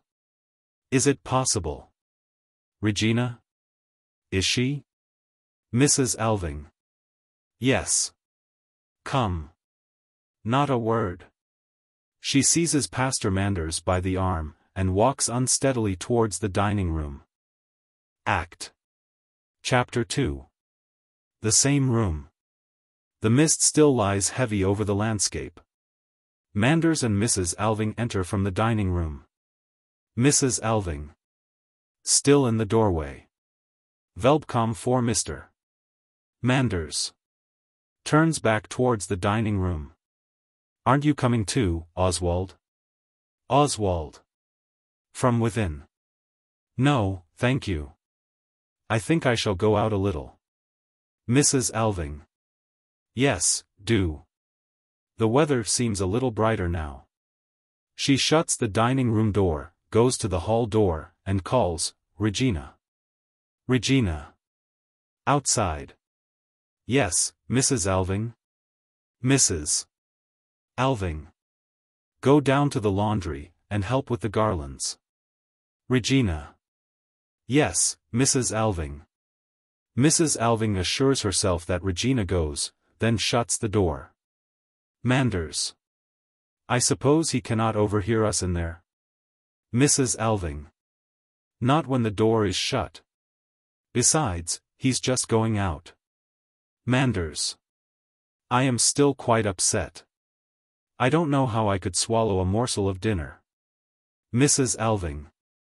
Controlling her nervousness, walks up and down. Nor I. But what is to be done now? Manders. Yes, what is to be done? I am really quite at a loss. I am so utterly without experience in matters of this sort. Mrs. Alving. I feel sure that, so far, no mischief has been done. Manders. No, heaven forbid. But it is an unseemly state of things, nevertheless. Mrs. Alving. It is only an idle fancy on Oswald's part, you may be sure of that. Manders. Well, as I say, I am not accustomed to affairs of the kind. But I should certainly think. Mrs. Alving. Out of the house she must go, and that immediately. That is as clear as daylight. Manders. Yes, of course she must. Mrs. Alving. But where to? It would not be right to. Manders. Where to? Home to her father, of course. Mrs. Alving. To whom did you say? Manders. To her, but then, Engstrand is not? Good God, Mrs. Alving, it's impossible. You must be mistaken after all. Mrs. Alving. Unfortunately there is no possibility of mistake. Johanna confessed everything to me, and Alving could not deny it. So there was nothing to be done but to get the matter hushed up. Manders. No, you could do nothing else. Mrs. Alving. The girl left our service at once, and got a good sum of money to hold her tongue for the time. The rest she managed for herself when she got to town. She renewed her old acquaintance with Engstrand, no doubt let him see that she had money in her purse, and told him some tale about a foreigner who put in here with a yacht that summer. So she and Engstrand got married in hot haste. Why, you married them yourself. Manders. But then how to account for? I recollect distinctly Engstrand coming to give notice of the marriage. He was quite overwhelmed with contrition, and bitterly reproached himself for the misbehavior he and his sweetheart had been guilty of. Mrs. Alving. Yes. Of course he had to take the blame upon himself. Manders. But such a piece of duplicity on his part. And towards me too. I never could have believed it of Jacob Engstrand. I shall not fail to take him seriously to task, he may be sure of that, and then the immorality of such a connection. For money. How much did the girl receive? Mrs. Alving. $300. Manders. Just think of it, for a miserable $300, to go and marry a fallen woman. Mrs. Alving. Then what have you to say of me? I went and married a fallen man. Manders. Why, good heavens, what are you talking about? A fallen man. Mrs. Alving. Do you think Alving was any purer when I went with him to the altar than Johanna was when Engstrand married her? Manders. Well, but there is a world of difference between the two cases. Mrs. Alving. Not so much difference after all, except in the price, a miserable $300 and a whole fortune. Manders. How can you compare such absolutely dissimilar cases? You had taken counsel with your own heart and with your natural advisers. Mrs. Alving. Without looking at him. I thought you understood where what you call my heart had strayed to at the time. Manders. Distantly. Had I understood anything of the kind, I should not have been a daily guest in your husband's house. Mrs. Alving. At any rate, the fact remains that with myself I took no counsel whatever. Manders. Well then, with your nearest relatives, as your duty bade you, with your mother and your two aunts. Mrs. Alving. Yes, that is true. Those three cast up the account for me. Oh, it's marvelous how clearly they made out that it would be downright madness to refuse such an offer. If mother could only see me now, and know what all that grandeur has come to. Manders. Nobody can be held responsible for the result. This, at least, remains clear, your marriage was in full accordance with law and order. Mrs. Alving. At the window. Oh, that perpetual law and order. I often think that is what does all the mischief in this world of ours. Manders. Mrs. Alving, that is a sinful way of talking. Mrs. Alving. Well, I can't help it. I must have done with all this constraint and insincerity. I can endure it no longer. I must work my way out to freedom. Manders. What do you mean by that? Mrs. Alving. Drumming on the window frame. I ought never to have concealed the facts of Alving's life. But at that time I dared not do anything else. I was afraid, partly on my own account. I was such a coward. Manders. A coward? Mrs. Alving. If people had come to know anything, they would have said, poor man. With a runaway wife, no wonder he kicks over the traces. Manders. Such remarks might have been made with a certain show of right. Mrs. Alving. Looking steadily at him. If I were what I ought to be, I should go to Oswald and say, listen, my boy, your father led a vicious life. Manders. Merciful heavens. Mrs. Alving. And then I should tell him all I have told you, every word of it. Manders. You shock me unspeakably, Mrs. Alving. Mrs. Alving. Yes, I know that. I know that very well. I myself am shocked at the idea. Goes away from the window. I am such a coward. Manders. You call it cowardice to do your plain duty? Have you forgotten that a son ought to love and honor his father and mother? Mrs. Alving. Do not let us talk in such general terms. Let us ask, ought Oswald to love and honor Chamberlain Alving? Manders. Is there no voice in your mother's heart that forbids you to destroy your son's ideals? Mrs. Alving. But what about the truth? Manders. But what about the ideals? Mrs. Alving. Oh, ideals, ideals. If only I were not such a coward. Manders. Do not despise ideals, Mrs. Alving. They will avenge themselves cruelly. Take Oswald's case. He, unfortunately, seems to have few enough ideals as it is, but I can see that his father stands before him as an ideal. Mrs. Alving. Yes, that is true. Manders. And this habit of mind you have yourself implanted and fostered by your letters. Mrs. Alving. Yes. In my superstitious awe for duty in the proprieties, I lied to my boy, year after year. Oh, what a coward I have been.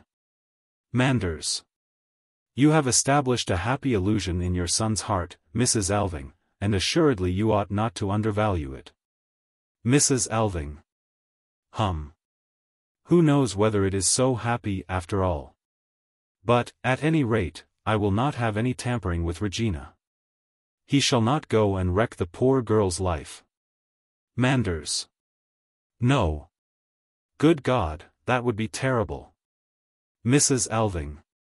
If I knew he was in earnest, and that it would be for his happiness. Manders. What? What then? Mrs. Alving. But it couldn't be. For unfortunately Regina is not the right sort of woman. Manders. Well, what then? What do you mean? Mrs. Alving. If I weren't such a pitiful coward, I should say to him, marry her, or make what arrangement you please, only let us have nothing underhand about it. Manders. Merciful heavens, would you let them marry? Anything so dreadful? So unheard of? Mrs. Alving. Do you really mean, unheard of? Frankly, Pastor Manders, do you suppose that throughout the country there are not plenty of married couples as closely akin as they? Manders. I don't in the least understand you. Mrs. Alving. Oh yes, indeed you do. Manders. Ah, you are thinking of the possibility that, alas. Yes, family life is certainly not always so pure as it ought to be. But in such a case as you point to, one can never know, at least with any certainty. Here, on the other hand, that you, a mother, can think of letting your son Mrs. Alving. But I cannot, I wouldn't for anything in the world, that is precisely what I am saying. Manders. No, because you are a coward, as you put it. But if you were not a coward, then? Good God! A connection so shocking. Mrs. Alving. So far as that goes, they say we are all sprung from connections of that sort. And who is it that arranged the world so, Pastor Manders? Manders. Questions of that kind I must decline to discuss with you, Mrs. Alving. You are far from being in the right frame of mind for them. But that you dare to call your scruples cowardly. Mrs. Alving. Let me tell you what I mean. I am timid and faint-hearted because of the ghosts that hang about me, and that I can never quite shake off. Manders. What do you say hangs about you? Mrs. Alving. Ghosts. When I heard Regina and Oswald in there, it was as though ghosts rose up before me. But I almost think we are all of us ghosts, Pastor Manders. It is not only what we have inherited from our father and mother that walks in us. It is all sorts of dead ideas, and lifeless old beliefs, and so forth. They have no vitality, but they cling to us all the same, and we cannot shake them off. Whenever I take up a newspaper, I seem to see ghosts gliding between the lines. There must be ghosts all the country over, as thick as the sands of the sea. And then we are, one and all, so pitifully afraid of the light. Manders. Aha, here we have the fruits of your reading. And pretty fruits they are, upon my word. Oh, those horrible, revolutionary, free-thinking books. Mrs. Alving. You are mistaken, my dear pastor. It was you yourself who set me thinking, and I thank you for it with all my heart. Manders. I. Mrs. Alving. Yes, when you forced me under the yoke of what you called duty and obligation. When you lauded as right and proper what my whole soul rebelled against as something loathsome. It was then that I began to look into the seams of your doctrines. I wanted only to pick at a single knot, but when I had got that undone, the whole thing ravelled out. And then I understood that it was all machine-sewn. Manders. Softly, with emotion. And was that the upshot of my life's hardest battle? Mrs. Alving. Call it rather your most pitiful defeat. Manders. It was my greatest victory, Helen, the victory over myself. Mrs.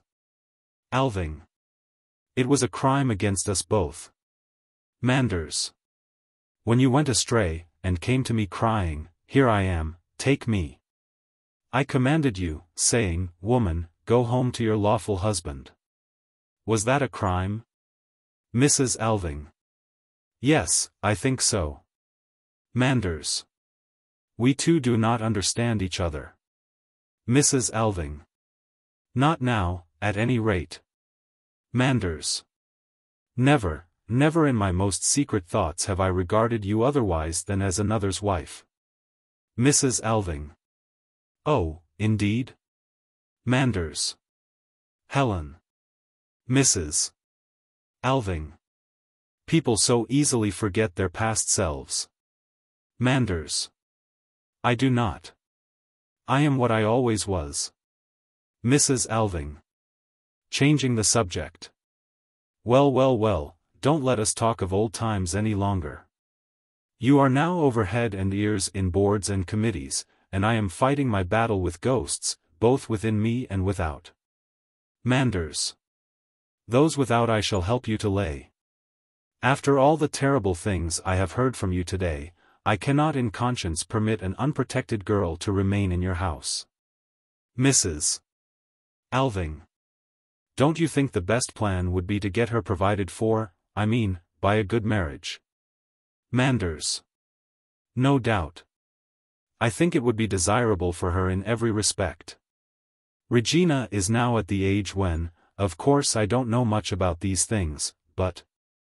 Mrs. Alving. Regina matured very early. Manders. Yes, I thought so. I have an impression that she was remarkably well developed, physically, when I prepared her for confirmation. But in the meantime, she ought to be at home, under her father's eye, ah. But Engstrand is not, that he, could so hide the truth from me. A knock at the door into the hall. Mrs. Alving. Who can this be? Come in. Engstrand. In his Sunday clothes, in the doorway. I humbly beg your pardon, but... Manders. Aha. Hum. Mrs. Alving. Is that you, Engstrand? Engstrand. There was none of the servants about, so I took the great liberty of just knocking. Mrs. Alving. Oh, very well. Come in. Do you want to speak to me? Engstrand. Comes in. No, I'm obliged to you, ma'am, it was with his reverence I wanted to have a word or two. Manders. Walking up and down the room. Ah, indeed. You want to speak to me, do you? Engstrand. Yes, I'd like so terrible much to. Manders. Stops in front of him. Well, may I ask what you want? Engstrand. Well, it was just this, your reverence, we've been paid off down yonder, my grateful thanks to you, ma'am, and now everything's finished. I've been thinking it would be but right and proper if we, that have been working so honestly together all this time, well, I was thinking we ought to end up with a little prayer meeting tonight. Manders. A prayer meeting? Down at the orphanage? Engstrand. Oh, if your reverence doesn't think it proper. Manders. Oh yes, I do. But, Engstrand. I've been in the habit of offering up a little prayer in the evenings, myself. Mrs. Alving. Have you? Engstrand. Yes, every now and then just a little edification, in a manner of speaking. But I'm a poor, common man, and have little enough gift, God help me. And so I thought, as the Reverend Mr. Manders happened to be here, I'd. Manders. Well, you see, Engstrand, I have a question to put to you first. Are you in the right frame of mind for such a meeting? Do you feel your conscience clear and at ease? Engstrand. Oh, God help us, your reverence. We'd better not talk about conscience. Manders. Yes, that is just what we must talk about. What have you to answer? Engstrand. Why, a man's conscience, it can be bad enough now and then. Manders. Ah, you admit that. Then perhaps you will make a clean breast of it, and tell me, the real truth about Regina? Mrs. Alving. Quickly. Mr. Manders. Manders. Reassuringly. Please allow me. Engstrand. About Regina. Lord, what a turn you gave me. Looks at Mrs. Alving.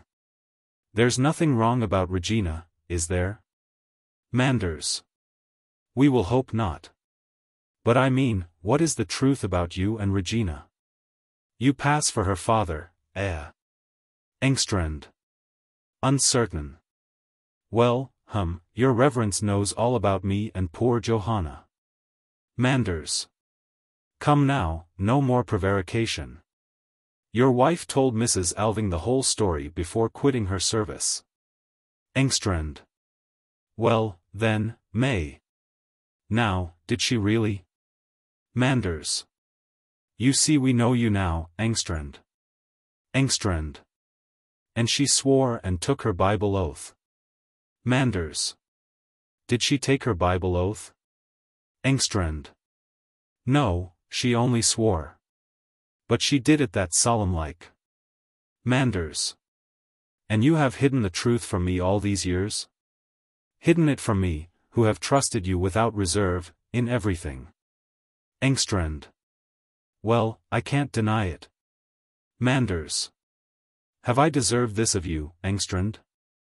Have I not always been ready to help you in word and deed, so far as it lay in my power? Answer me. Have I not? Engstrand. It would have been a poor lookout for me many a time but for the Reverend Mr. Manders. Manders. And this is how you reward me. You cause me to enter falsehoods in the church register, and you withhold from me, year after year, the explanations you owed alike to me and to the truth.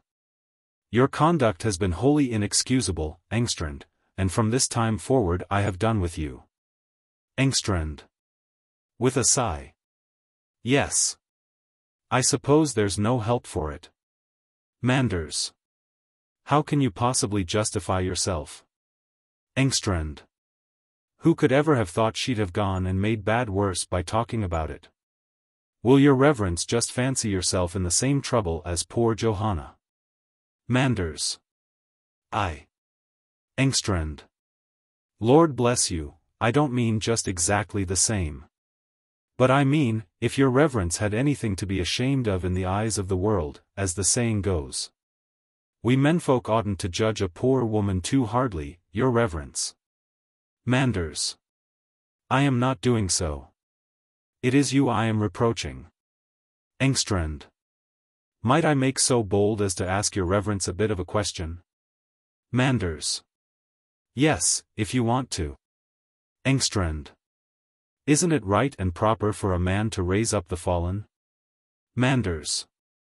Most certainly it is. Engstrand. And isn't a man bound to keep his sacred word? Manders. Why, of course he is. But.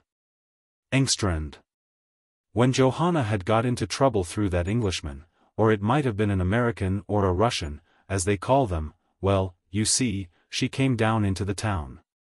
Poor thing, she'd sent me about my business once or twice before, for she couldn't bear the sight of anything as wasn't handsome, and I'd got this damaged leg of mine.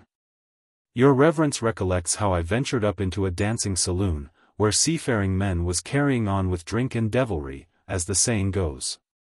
And then, when I was for giving them a bit of an admonition to lead a new life. Mrs. Alving. At the window. Manders. I know all about that, Engstrand. The ruffians threw you downstairs. You have told me of the affair already. Your infirmity is an honor to you. Engstrand. I'm not puffed up about it, your reverence. But what I wanted to say was, that when she came and confessed all to me, with weeping and gnashing of teeth, I can tell your reverence I was sore at heart to hear it. Manders. Were you indeed, Engstrand? Well, go on. Engstrand. So I says to her, the American, he's sailing about on the boundless sea. And as for you, Johanna, says I, you've committed a grievous sin, and you're a fallen creature.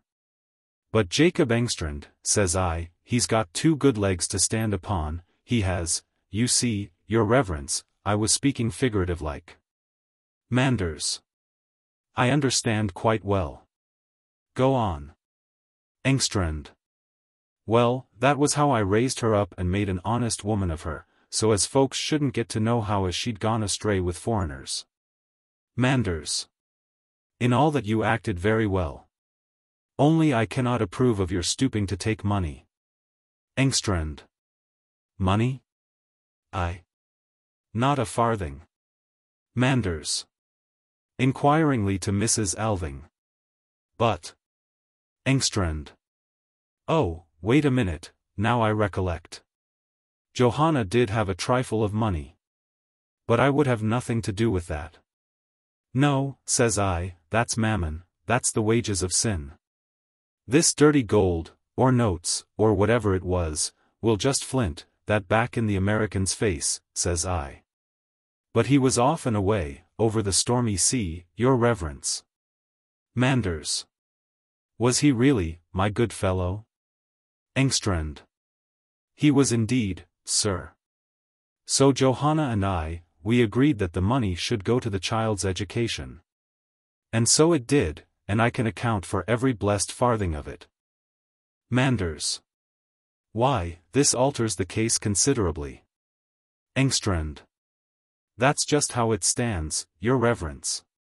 And I make so bold as to say as I've been an honest father to Regina, so far as my poor strength went, for I'm but a weak vessel, worse luck. Manders. Well, well, my good fellow. Engstrand. All the same, I bear myself witness as I've brought up the child, and lived kindly with poor Johanna, and ruled over my own house. As the scripture has it. But it couldn't never enter my head to go to your reverence and puff myself up and boast because even the likes of me had done some good in the world. No, sir. When anything of that sort happens to Jacob Engstrand, he holds his tongue about it. It don't happen so terrible often, I dare say.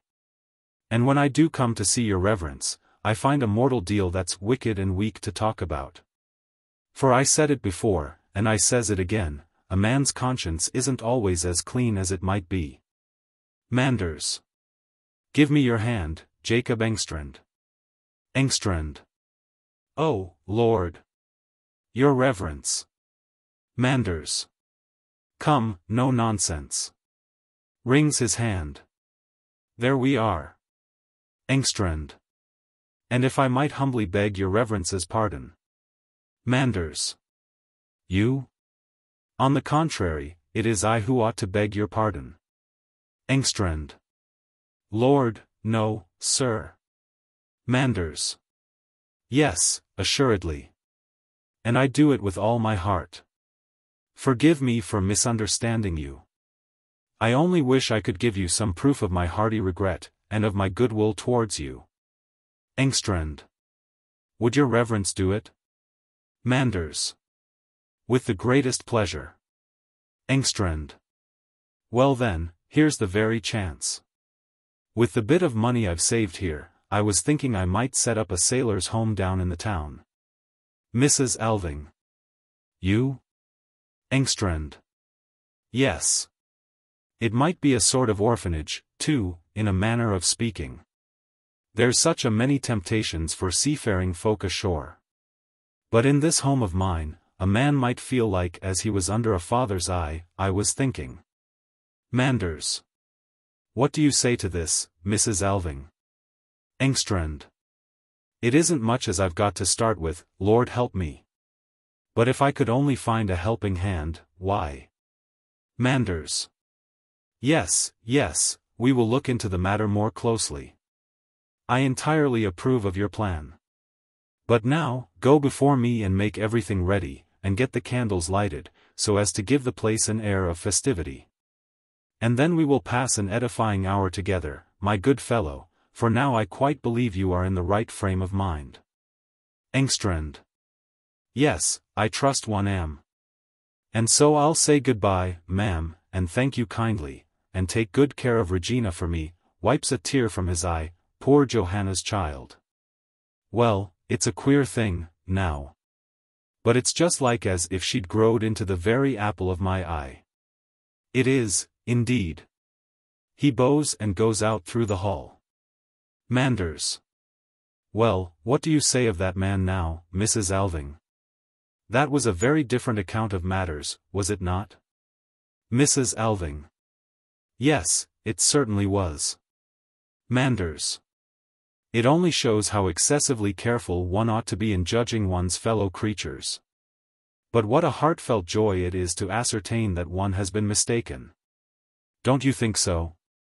Mrs. Alving. I think you are, and will always be, a great baby, Manders. Manders. Mrs. Alving. Laying her two hands upon his shoulders. And I say that I have half a mind to put my arms round your neck, and kiss you. Manders.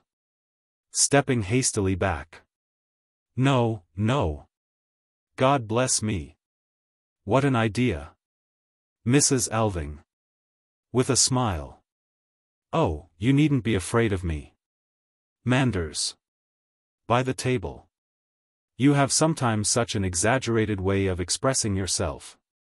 Now, let me just collect all the documents, and put them in my bag. He does so.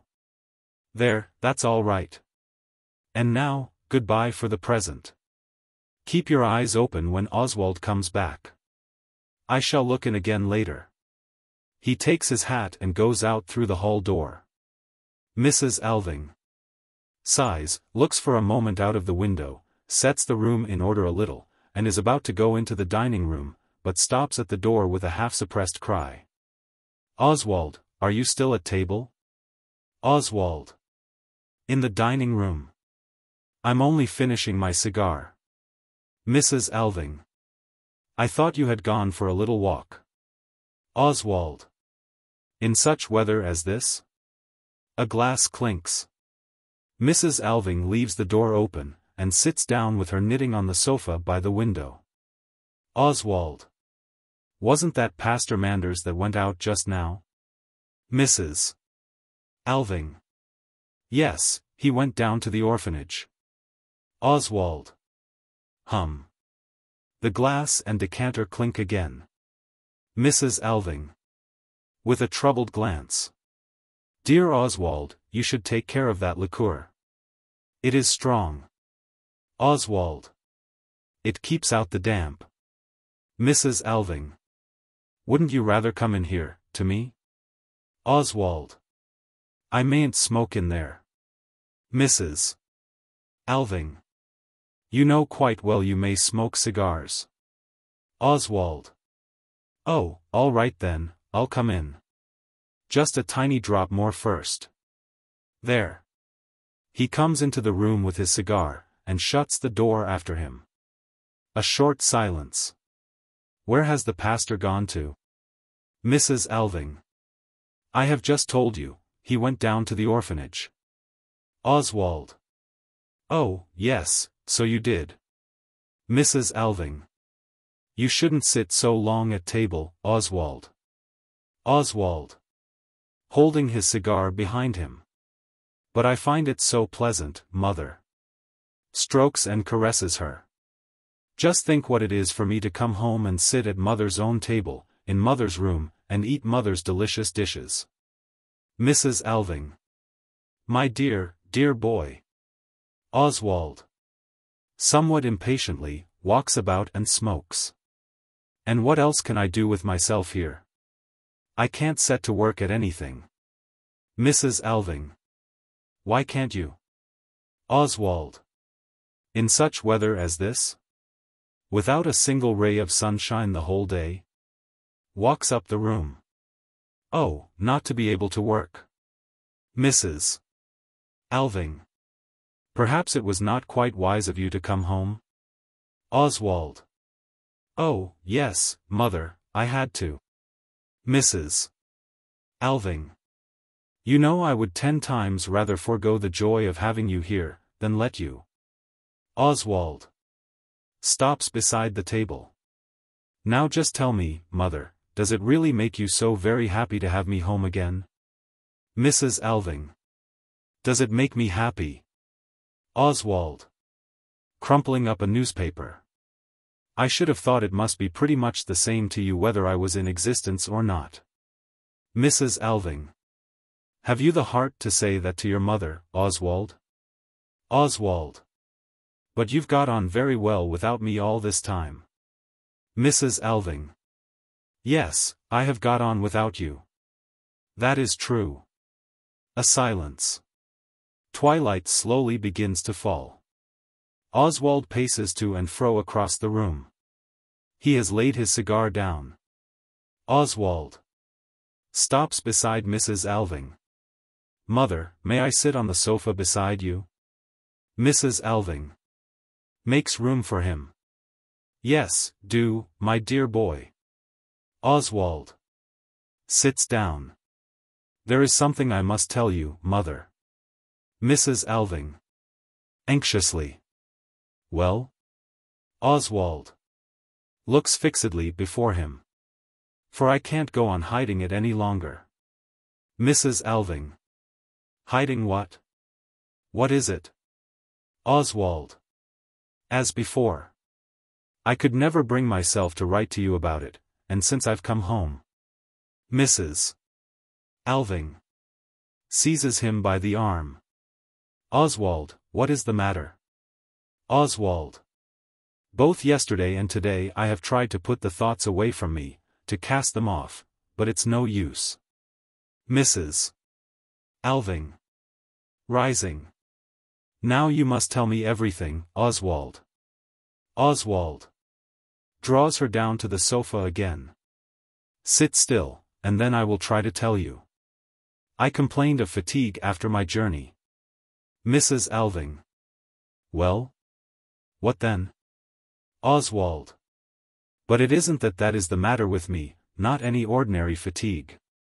Mrs. Alving tries to jump up. You are not ill, Oswald? Oswald draws her down again. Sit still, mother. Do take it quietly. I'm not downright ill either, not what is commonly called ill. Clasps his hands above his head. Mother, my mind is broken down, ruined, I shall never be able to work again. With his hands before his face, he buries his head in her lap, and breaks into bitter sobbing. Mrs. Alving. White and trembling. Oswald. Look at me. No, no, it's not true. Oswald looks up with despair in his eyes. Never to be able to work again. Never, never. A living death. Mother, can you imagine anything so horrible? Mrs. Alving. My poor boy. How has this horrible thing come upon you? Oswald. Sitting upright again. That's just what I cannot possibly grasp or understand. I have never led a dissipated life, never, in any respect. You mustn't believe that of me, mother. I've never done that. Mrs. Alving. I am sure you haven't, Oswald. Oswald. And yet this has come upon me just the same, this awful misfortune. Mrs. Alving. Oh, but it will pass over, my dear, blessed boy. It's nothing but overwork. Trust me, I am right. Oswald. Sadly. I thought so too, at first, but it isn't so. Mrs. Alving. Tell me everything, from beginning to end. Oswald. Yes, I will. Mrs. Alving. When did you first notice it? Oswald. It was directly after I had been home last time, and had got back to Paris again. I began to feel the most violent pains in my head, chiefly in the back of my head, they seemed to come. It was as though a tight iron ring was being screwed round my neck and upwards. Mrs. Alving. Well, and then? Oswald. At first I thought it was nothing but the ordinary headache I had been so plagued with while I was growing up. Mrs. Alving. Yes, yes. Oswald. But it wasn't that. I soon found that out. I couldn't work any more. I wanted to begin upon a big new picture, but my powers seemed to fail me, all my strength was crippled, I could form no definite images. Everything swam before me, whirling round and round. Oh, it was an awful state. At last I sent for a doctor, and from him I learned the truth. Mrs. Alving. How do you mean? Oswald. He was one of the first doctors in Paris. I told him my symptoms, and then he set to work asking me a string of questions which I thought had nothing to do with the matter. I couldn't imagine what the man was after. Mrs. Alving. Well? Oswald. At last he said, there has been something worm-eaten in you from your birth. He used that very word, vermoulu. Mrs. Alving. Breathlessly. What did he mean by that? Oswald. I didn't understand either, and begged him to explain himself more clearly. And then the old cynic said, clenching his fist. Oh. Mrs. Alving. What did he say? Oswald. He said, the sins of the fathers are visited upon the children. Mrs. Alving. Rising slowly. The sins of the fathers. Oswald. I very nearly struck him in the face. Mrs. Alving.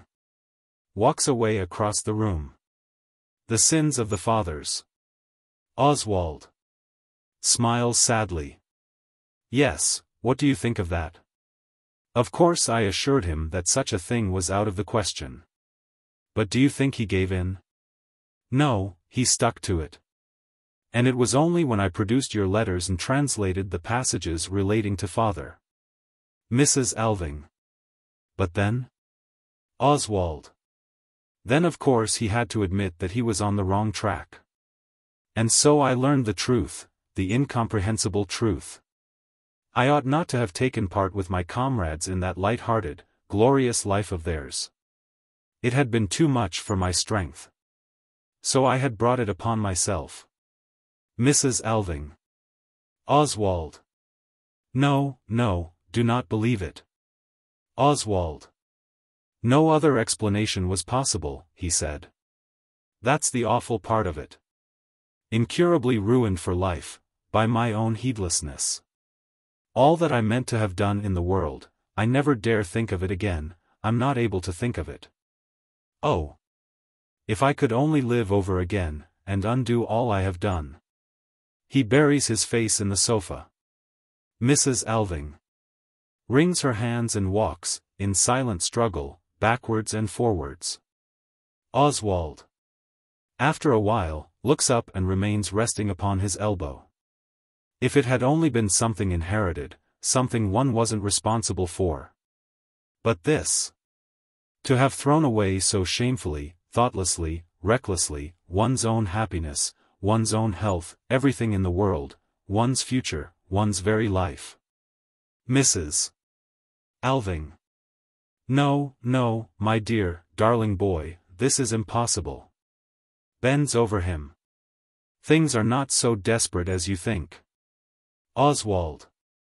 Oh, you don't know, springs up. And then, mother, to cause you all this sorrow. Many a time I have almost wished and hoped that at bottom you didn't care so very much about me. Mrs. Alving. I, Oswald? My only boy. You are all I have in the world. The only thing I care about. Oswald. Seizes both her hands and kisses them. Yes, yes, I see it. When I'm at home, I see it, of course. And that's almost the hardest part for me, but now you know the whole story and now we won't talk any more about it today. I daren't think of it for long together. Goes up the room. Get me something to drink, mother. Mrs. Alving. To drink? What do you want to drink now? Oswald. Oh, anything you like. You have some cold punch in the house. Mrs.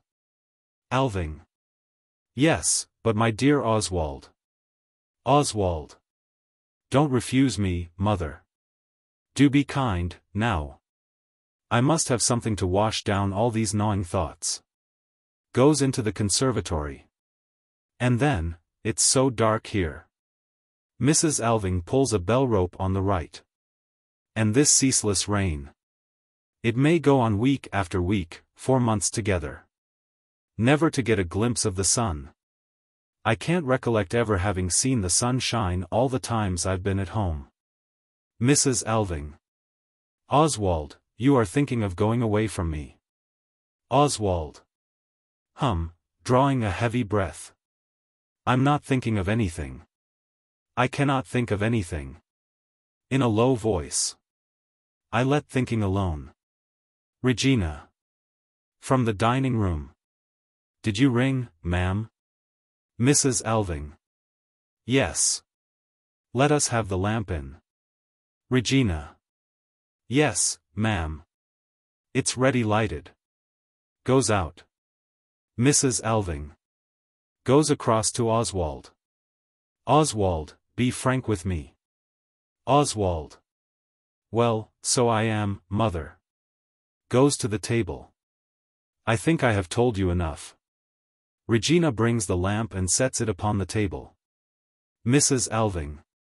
Regina, you may bring us a small bottle of champagne. Regina.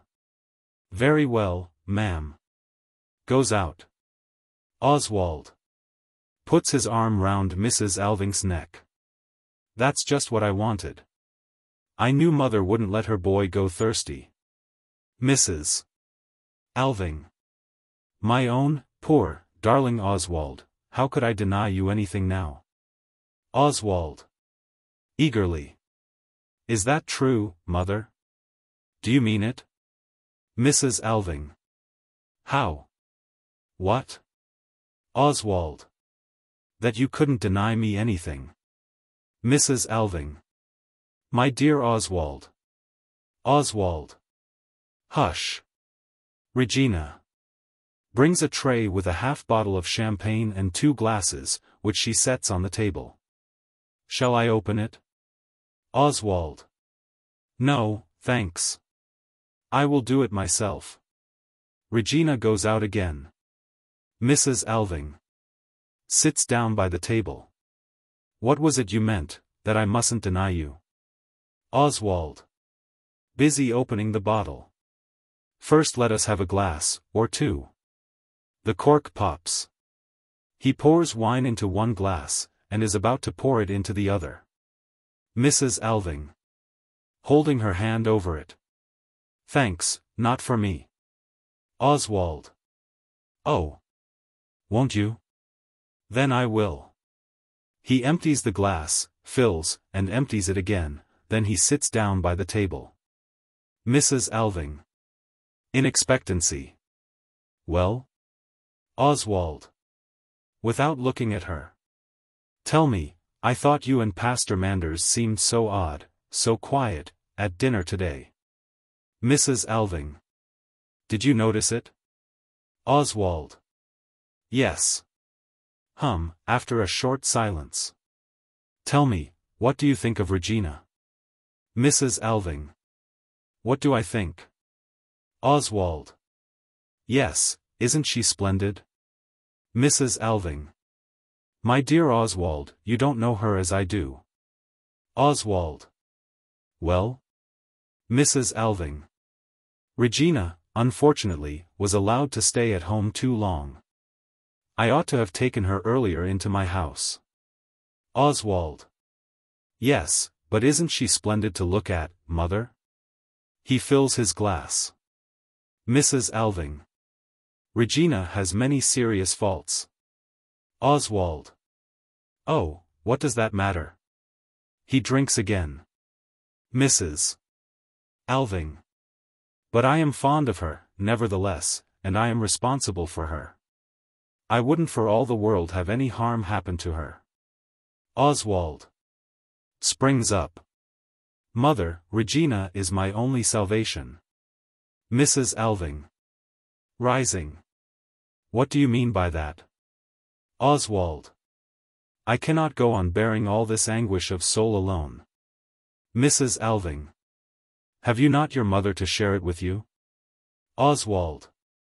Yes, that's what I thought, and so I came home to you. But that will not do. I see it won't do. I cannot endure my life here. Mrs. Alving. Oswald. Oswald. I must live differently, mother. That is why I must leave you. I will not have you looking on at it. Mrs. Alving.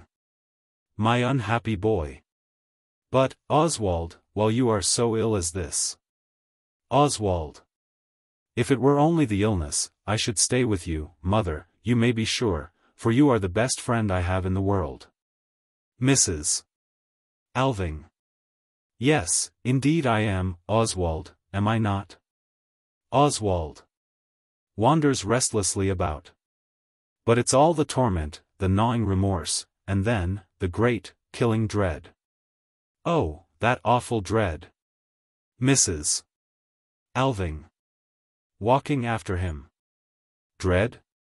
What dread? What do you mean? Oswald. Oh, you mustn't ask me any more. I don't know. I can't describe it. Mrs. Alving. Goes over to the right and pulls the bell. Oswald. What is it you want? Mrs. Alving. I want my boy to be happy, that is what I want. He shan't go on brooding over things. To Regina, who appears at the door, more champagne, a large bottle. Regina goes. Oswald. Mother. Mrs. Alving. Do you think we don't know how to live here at home? Oswald. Isn't she splendid to look at? How beautifully she's built. And so thoroughly healthy. Mrs. Alving. Sits by the table. Sit down, Oswald, let us talk quietly together. Oswald. Sits. I dare say you don't know, Mother, that I owe Regina some reparation. Mrs. Alving. You. Oswald. For a bit of thoughtlessness, or whatever you like to call it, very innocent, at any rate. When I was home last time. Mrs. Alving. Well? Oswald. She used often to ask me about Paris, and I used to tell her one thing and another. Then I recollect I happened to say to her one day, shouldn't you like to go there yourself? Mrs. Alving. Well? Oswald. I saw her face flush, and then she said, yes, should like it of all things. Ah, well, I replied, it might perhaps be managed, or something like that. Mrs. Alving. And then? Oswald. Of course I had forgotten all about it, but the day before yesterday I happened to ask her whether she was glad I was to stay at home so long. Mrs. Alving. Yes? Oswald. And then she gave me such a strange look, and asked, but what's to become of my trip to Paris? Mrs. Alving. Her trip. Oswald. And so it came out that she had taken the thing seriously, that she had been thinking of me the whole time, and had set to work to learn French. Mrs. Alving. So that was why. Oswald. Mother, when I saw that fresh, lovely, splendid girl standing there before me, till then I had hardly noticed her, but when she stood there as though with open arms ready to receive me. Mrs. Alving. Oswald. Oswald. Then it flashed upon me that in her lay my salvation, for I saw that she was full of the joy of life. Mrs. Alving. Starts. The joy of life? Can there be salvation in that? Regina. From the dining room, with a bottle of champagne. I'm sorry to have been so long, but I had to go to the cellar. Places the bottle on the table. Oswald. And now bring another glass. Regina. Looks at him in surprise. There is Mrs. Alving's glass, Mr. Alving. Oswald. Yes, but bring one for yourself, Regina. Regina starts and gives a lightning-like side glance at Mrs. Alving. Why do you wait? Regina. Softly and hesitatingly. Is it Mrs. Alving's wish? Mrs. Alving. Bring the glass, Regina. Regina goes out into the dining room. Oswald follows her with his eyes. Have you noticed how she walks, so firmly and lightly? Mrs. Alving. This can never be, Oswald. Oswald. It's a settled thing. Can't you see that? It's no use saying anything against it. Regina enters with an empty glass, which she keeps in her hand. Oswald. Sit down, Regina. Regina looks inquiringly at Mrs. Alving. Mrs. Alving. Sit down. Regina sits on a chair by the dining room door, still holding the empty glass in her hand. Oswald, what were you saying about the joy of life? Oswald. Ah, the joy of life, Mother, that's a thing you don't know much about in these parts. I have never felt it here. Mrs. Alving. Not when you are with me? Oswald. Not when I'm at home. But you don't understand that. Mrs. Alving. Yes, yes, I think I almost understand it, now. Oswald. And then, too, the joy of work. At bottom, it's the same thing. But that, too, you know nothing about. Mrs. Alving. Perhaps you are right. Tell me more about it, Oswald. Oswald. I only mean that here people are brought up to believe that work is a curse and a punishment for sin, and that life is something miserable, something it would be best to have done with. The sooner the better. Mrs. Alving. A vale of tears, yes, and we certainly do our best to make it one. Oswald. But in the great world people won't hear of such things. There, nobody really believes such doctrines any longer. There, you feel it a positive bliss and ecstasy merely to draw the breath of life. Mother, have you noticed that everything I have painted has turned upon the joy of life, always, always upon the joy of life, light and sunshine and glorious air and faces radiant with happiness. That is why I'm afraid of remaining at home with you. Mrs. Alving. Afraid? What are you afraid of here, with me? Oswald. I'm afraid lest all my instincts should be warped into ugliness. Mrs. Alving. Look steadily at him. Do you think that is what would happen? Oswald. I know it. You may live the same life here as there, and yet it won't be the same life. Mrs. Alving. Who has been listening eagerly, rises, her eyes big with thought, and says, "Now I see the sequence of things." Oswald. What is it you see? Mrs. Alving. I see it now for the first time. And now I can speak. Oswald. Rising. Mother, I don't understand you. Regina. Who has also risen. Perhaps I ought to go. Mrs. Alving. No. Stay here. Now I can speak. Now, my boy, you shall know the whole truth. And then you can choose. Oswald. Regina. Oswald. Hush. The pastor. Manders. Enters by the hall door. There. We have had a most edifying time down there. Oswald. So have we. Manders. We must stand by Engstrand and his sailors home. Regina must go to him and help him. Regina. No thank you, sir.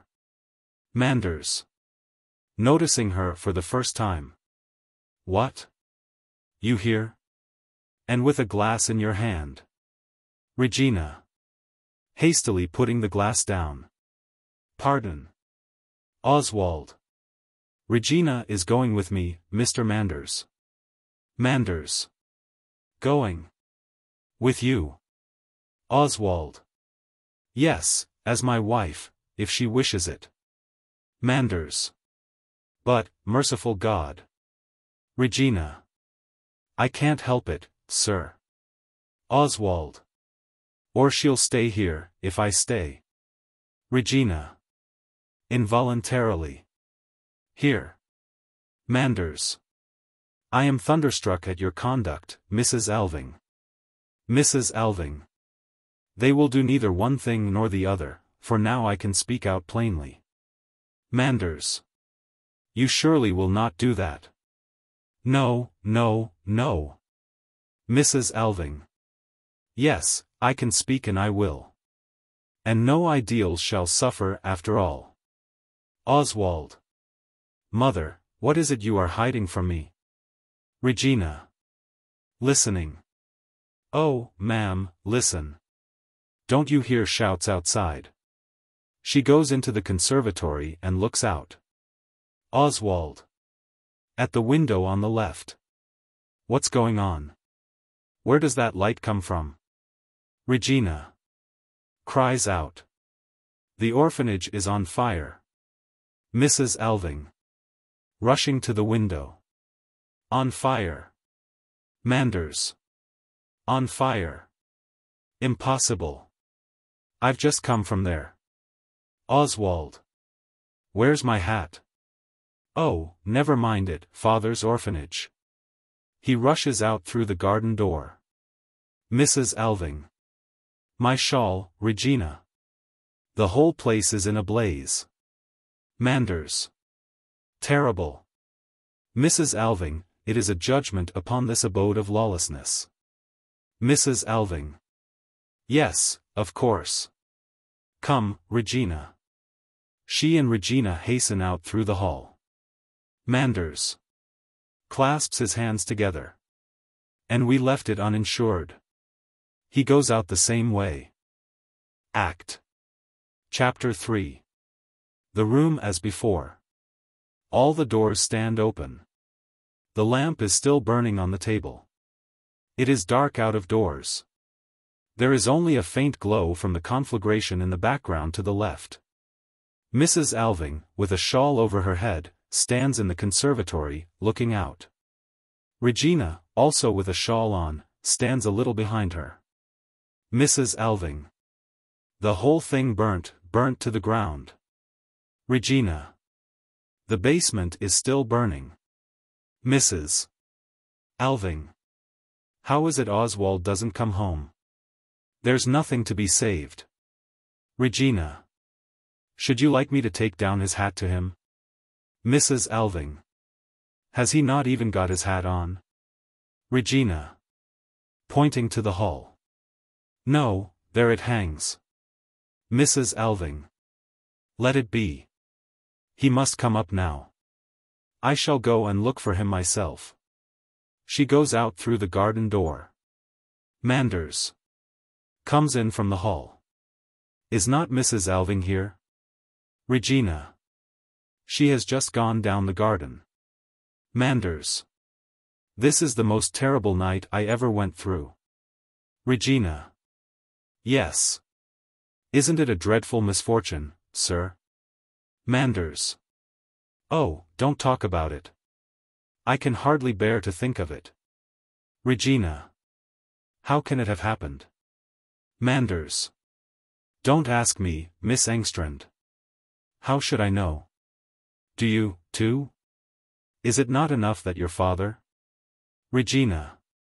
What about him? Manders. Oh, he has driven me distracted. Engstrand enters through the hall. Your Reverence. Manders turns round in terror.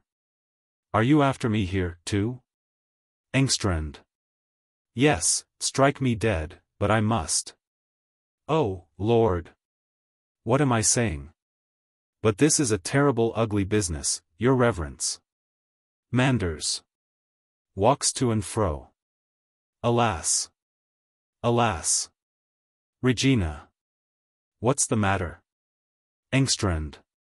Why, it all came of this here prayer meeting, you see. Softly. The birds limed, my girl. Aloud. And to think it should be my doing that such a thing should be his Reverence's doing. Manders. But I assure you, Engstrand. Engstrand. There wasn't another soul except your Reverence as ever laid a finger on the candles down there. Manders. Stops. So you declare. But I certainly cannot recollect that I ever had a candle in my hand. Engstrand. And I saw as clear as daylight how your Reverence took the candle and snuffed it with your fingers, and threw away the snuff among the shavings. Manders. And you stood and looked on? Engstrand. Yes, I saw it as plain as a pikestaff, I did. Manders. It's quite beyond my comprehension. Besides, it has never been my habit to snuff candles with my fingers. Engstrand. And terrible risky it looked, too, that it did. But is there such a deal of harm done after all, Your Reverence? Manders. Walks restlessly to and fro. Oh, don't ask me. Engstrand. Walks with him. And your Reverence hadn't insured it, neither? Manders. Continuing to walk up and down. No, no, no. I have told you so. Engstrand. Following him. Not insured. And then to go straight away down and set light to the whole thing. Lord, Lord, what a misfortune. Manders. Wipes the sweat from his forehead. Aye, you may well say that, Engstrand. Engstrand. And to think that such a thing should happen to a benevolent institution, that was to have been a blessing both to town and country, as the saying goes. The newspapers won't be for handling your reverence very gently, I expect. Manders. No, that is just what I am thinking of. That is almost the worst of the whole matter. All the malignant attacks and imputations. Oh, it makes me shudder to think of it. Mrs. Alving comes in from the garden. He is not to be persuaded to leave the fire. Manders. Ah, there you are, Mrs. Alving. Mrs. Alving. So you have escaped your inaugural address, Pastor Manders. Manders. Oh, I should so gladly. Mrs. Alving. In an undertone. It is all for the best. That orphanage would have done no one any good. Manders. Do you think not? Mrs. Alving. Do you think it would? Manders. It is a terrible misfortune, all the same. Mrs. Alving. Let us speak of it plainly, as a matter of business. Are you waiting for Mr. Manders, Engstrand? Engstrand. At the hall door. That's just what I'm a-doing of, ma'am. Mrs. Alving. Then sit down meanwhile. Engstrand. Thank you, ma'am, I'd as soon stand. Mrs. Alving. To Manders. I suppose you are going by the steamer? Manders. Yes, it starts in an hour. Mrs. Alving. Then be so good as to take all the papers with you. I won't hear another word about this affair. I have other things to think of. Manders. Mrs. Alving. Mrs. Alving. Later on I shall send you a power of attorney to settle everything as you please. Manders. That I will very readily undertake. The original destination of the endowment must now be completely changed, alas. Mrs. Alving. Of course it must. Manders. I think, first of all, I shall arrange that the Salvik property shall pass to the parish. The land is by no means without value. It can always be turned to account for some purpose or other. And the interest of the money in the bank I could, perhaps, best apply for the benefit of some undertaking of acknowledged value to the town. Mrs. Alving. Do just as you please. The whole matter is now completely indifferent to me. Engstrand. Give a thought to my sailor's home, your reverence. Manders.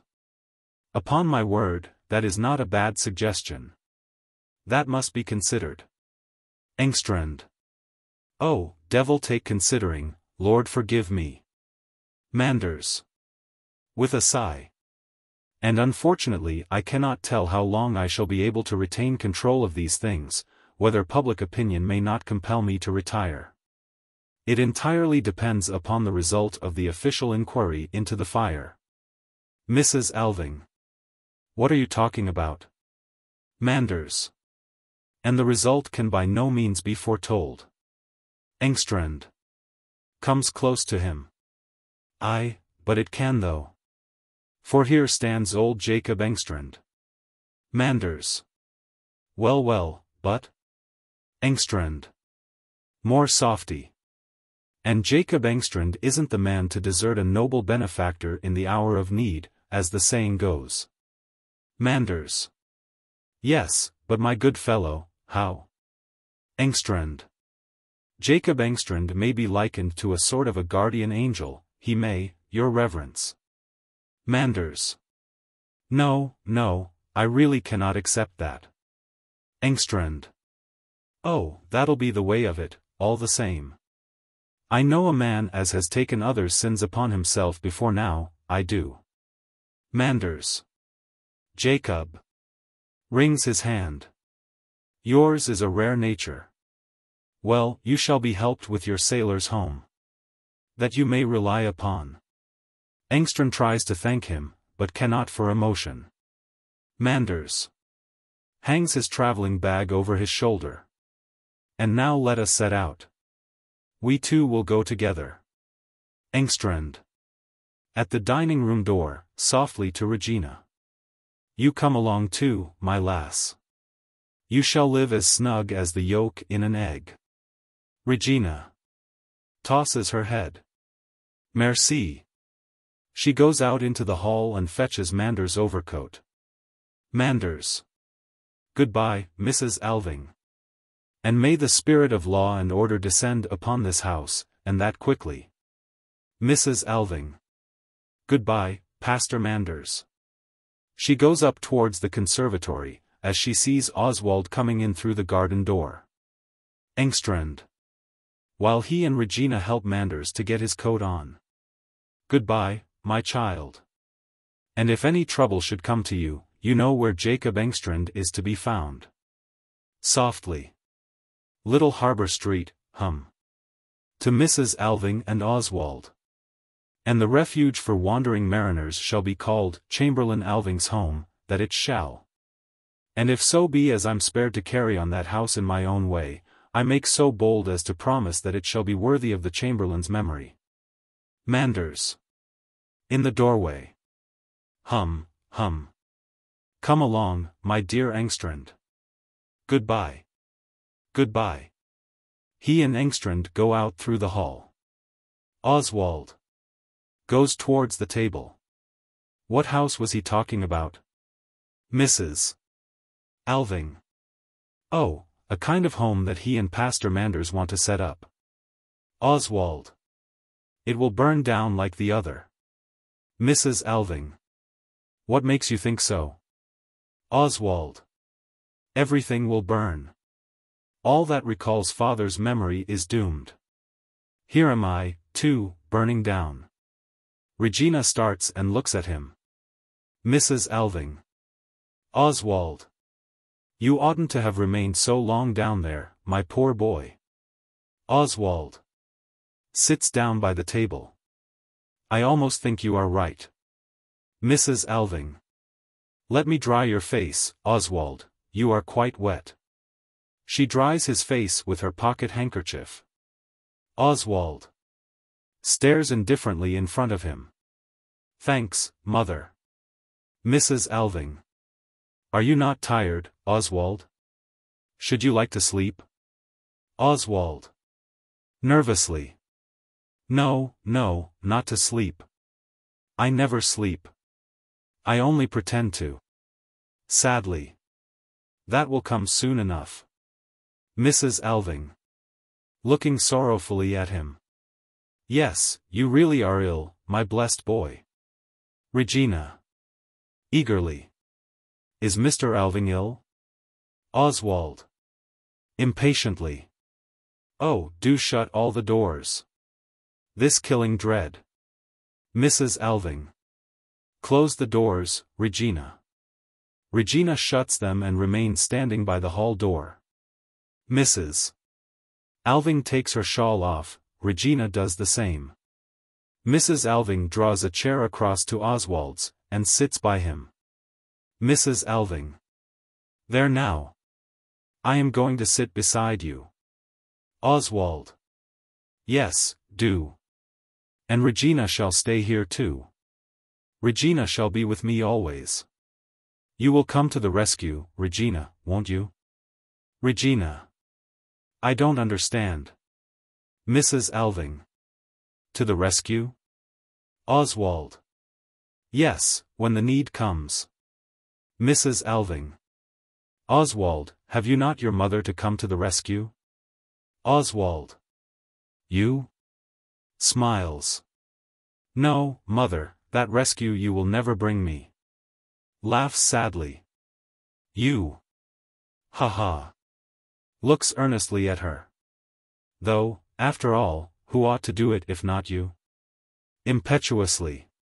Why can't you say, thou, five to me, Regina? Why don't you call me, Oswald? Regina. Softly. I don't think Mrs. Alving would like it. Mrs. Alving. You shall have leave to, presently. And meanwhile sit over here beside us. Regina seats herself demurely and hesitatingly at the other side of the table. Mrs. Alving. And now, my poor suffering boy, I am going to take the burden off your mind. Oswald. You, mother? Mrs. Alving. All the gnawing remorse and self-reproach you speak of. Oswald. And you think you can do that? Mrs. Alving. Yes, now I can, Oswald. A little while ago you spoke of the joy of life. And at that word a new light burst for me over my life and everything connected with it. Oswald. Shakes his head. I don't understand you. Mrs. Alving. You ought to have known your father when he was a young lieutenant. He was brimming over with the joy of life. Oswald. Yes, I know he was. Mrs. Alving. It was like a breezy day only to look at him. And what exuberant strength and vitality there was in him. Oswald. Well? Mrs. Alving. Well then, child of joy as he was, for he was like a child in those days, he had to live at home here in a half-grown town, which had no joys to offer him, only dissipations. He had no object in life, only an official position. He had no work into which he could throw himself heart and soul, he had only business. He had not a single comrade that could realize what the joy of life meant, only loungers and boon companions. Oswald. Mother. Mrs. Alving. So the inevitable happened. Oswald. The inevitable? Mrs. Alving. You told me yourself, this evening, what would become of you if you stayed at home. Oswald. Do you mean to say that, father? Mrs. Alving. Your poor father found no outlet for the overpowering joy of life that was in him. And I brought no brightness into his home. Oswald. Not even you? Mrs. Alving. They had taught me a great deal about duties and so forth, which I went on obstinately believing in. Everything was marked out into duties, into my duties, and his duties, and, I am afraid I made his home intolerable for your poor father, Oswald. Oswald. Why have you never spoken of this in writing to me? Mrs. Alving. I have never before seen it in such a light that I could speak of it to you, his son. Oswald. In what light did you see it, then? Mrs. Alving. Slowly. I saw only this one thing, that your father was a broken-down man before you were born. Oswald. Softly. Ah. He rises and walks away to the window. Mrs. Alving. And then, day after day, I dwelt on the one thought that by rights Regina should be at home in this house, just like my own boy. Oswald. Turning round quickly. Regina. Regina. Springs up and asks, with bated breath. Mrs. Alving. Yes, now you know it, both of you. Oswald. Regina. Regina. To herself. So mother was that kind of woman. Mrs. Alving. Your mother had many good qualities, Regina. Regina. Yes, but she was one of that sort, all the same. Oh, I've often suspected it, but, and now, if you please, ma'am, may I be allowed to go away at once? Mrs. Alving. Do you really wish it, Regina? Regina. Yes, indeed I do. Mrs. Alving. Of course you can do as you like, but... Oswald. Goes towards Regina. Go away now. Your place is here. Regina. Merci, Mr. Alving, or now, I suppose, I may say Oswald. But I can tell you this wasn't at all what I expected. Mrs. Alving. Regina, I have not been frank with you. Regina. No, that you haven't indeed. If I'd known that Oswald was an invalid, why, and now, too, that it can never come to anything serious between us, I really can't stop out here in the country and wear myself out nursing sick people.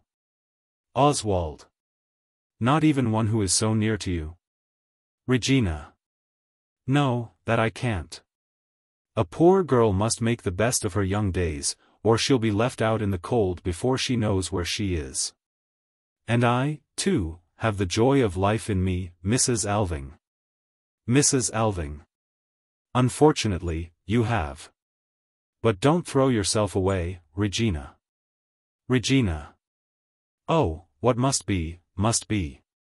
If Oswald takes after his father, I take after my mother. I dare say, may I ask, ma'am, if Pastor Manders knows all this about me? Mrs. Alving. Pastor Manders knows all about it. Regina. Busied in putting on her shawl. Well then, I'd better make haste and get away by this steamer.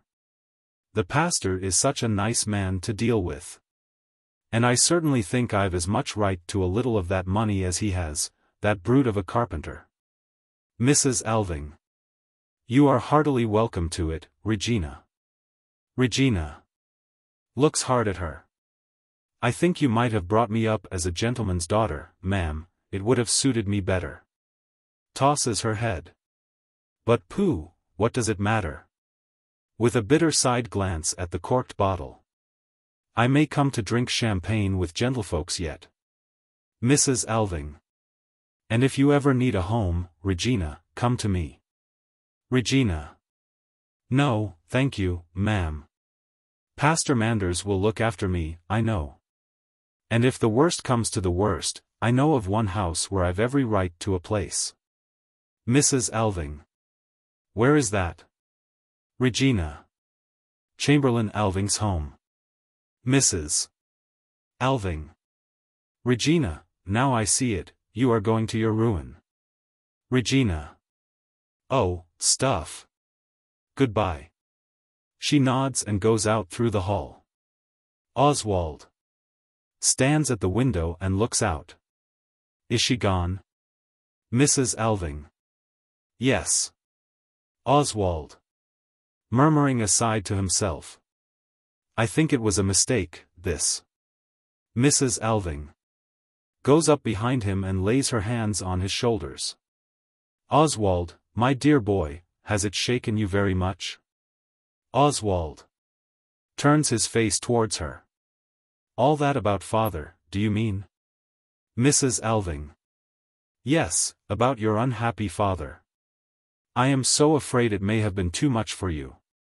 Oswald. Why should you fancy that? Of course it came upon me as a great surprise, but it can make no real difference to me. Mrs. Alving. Draws her hands away.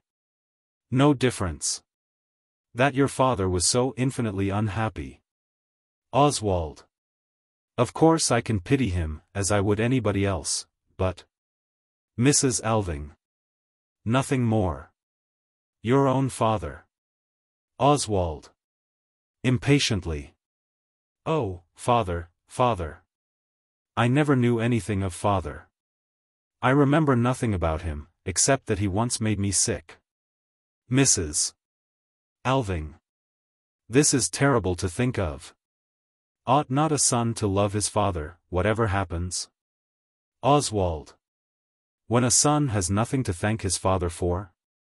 Has never known him? Do you really cling to that old superstition, you who are so enlightened in other ways? Mrs. Alving. Can it be only a superstition? Oswald. Yes, surely you can see that, mother. It's one of those notions that are current in the world, and so. Mrs. Alving. Deeply moved. Ghosts. Oswald. Crossing the room. Yes, you may call them ghosts. Mrs. Alving. Wildly. Oswald, then you don't love me either. Oswald. You I know, at any rate. Mrs. Alving. Yes, you know me, but is that all? Oswald. And, of course, I know how fond you are of me, and I can't but be grateful to you. And then you can be so useful to me, now that I am ill. Mrs. Alving. Yes, cannot I, Oswald? Oh, I could almost bless the illness that has driven you home to me. For I see very plainly that you are not mine, I have to win you. Oswald. Impatiently. Yes, yes, yes. All these are just so many phrases. You must remember that I am a sick man, mother. I can't be much taken up with other people, I have enough to do thinking about myself. Mrs. Alving. In a low voice. I shall be patient and easily satisfied. Oswald. And cheerful too, mother. Mrs. Alving. Yes, my dear boy, you are quite right. Goes towards him. Have I relieved you of all remorse and self-reproach now? Oswald. Yes, you have. But now who will relieve me of the dread? Mrs. Alving. The dread? Oswald. Walks across the room. Regina could have been got to do it. Mrs. Alving. I don't understand you. What is this about dread, and Regina? Oswald. Is it very late, mother? Mrs. Alving. It is early morning. She looks out through the conservatory. The day is dawning over the mountains. And the weather is clearing, Oswald. In a little while you shall see the sun. Oswald. I'm glad of that. Oh, I may still have much to rejoice in and live for. Mrs. Alving. I should think so, indeed. Oswald. Even if I can't work. Mrs. Alving. Oh, you'll soon be able to work again, my dear boy, now that you haven't got all those gnawing and depressing thoughts to brood over any longer. Oswald. Yes, I'm glad you were able to rid me of all those fancies. And when I've got over this one thing more, sits on the sofa. Now we will have a little talk, mother. Mrs. Alving. Yes, let us. She pushes an armchair towards the sofa, and sits down close to him. Oswald. And meantime the sun will be rising. And then you will know all. And then I shall not feel this dread any longer. Mrs. Alving. What is it that I am to know? Oswald. Not listening to her. Mother, did you not say a little while ago, that there was nothing in the world you would not do for me, if I asked you? Mrs. Alving. Yes, indeed I said so. Oswald. And you'll stick to it, mother? Mrs. Alving. You may rely on that, my dear and only boy. I have nothing in the world to live for but you alone. Oswald. Very well, then. Now you shall hear, mother, you have a strong, steadfast mind, I know. Now you're to sit quite still when you hear it. Mrs. Alving. What dreadful thing can it be? Oswald. You're not to scream out. Do you hear? Do you promise me that? We will sit and talk about it quietly. Do you promise me, mother? Mrs. Alving. Yes, yes, I promise. Only speak. Oswald. Well, you must know that all this fatigue, and my inability to think of work, all that is not the illness itself. Mrs. Alving. Then what is the illness itself? Oswald. The disease I have as my birthright, he points to his forehead and adds very softly, is seated here. Mrs. Alving. Almost voiceless. Oswald. No, no. Oswald. Don't scream. I can't bear it. Yes, mother, it is seated here waiting. And it may break out any day, at any moment. Mrs. Alving. Oh, what horror. Oswald. Now, quiet, quiet. That is how it stands with me.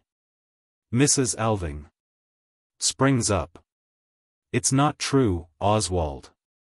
It's impossible. It cannot be so. Oswald. I have had one attack down there already. It was soon over. But when I came to know the state I had been in, then the dread descended upon me, raging and ravening, and so I set off home to you as fast as I could. Mrs. Alving. Then this is the dread. Oswald. Yes, it's so indescribably loathsome, you know.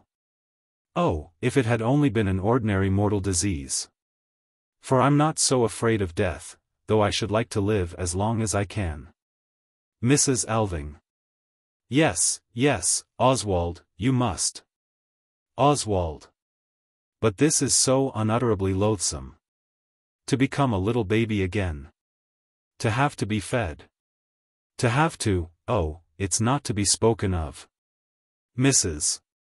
Alving. The child has his mother to nurse him. Oswald. Springs up. No, never that. That is just what I will not have.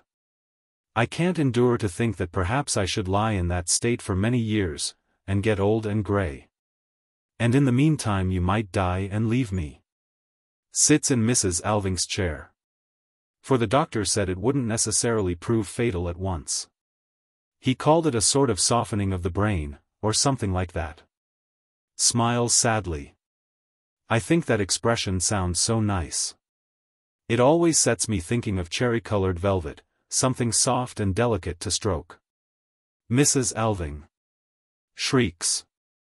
Oswald. Oswald. Springs up and paces the room. And now you have taken Regina from me. If I could only have had her. She would have come to the rescue, I know. Mrs. Alving. Goes to him. What do you mean by that, my darling boy? Is there any help in the world that I would not give you? Oswald. When I got over my attack in Paris, the doctor told me that when it comes again, and it will come, there will be no more hope. Mrs. Alving. He was heartless enough to. Oswald. I demanded it of him. I told him I had preparations to make, he smiles cunningly. And so I had. He takes a little box from his inner breast pocket and opens it. Mother, do you see this? Mrs. Alving. What is it? Oswald. Morphia. Mrs. Alving. Looks at him horror-struck. Oswald, my boy. Oswald. I've scraped together 12 pilules. Mrs. Alving. Snatches at it.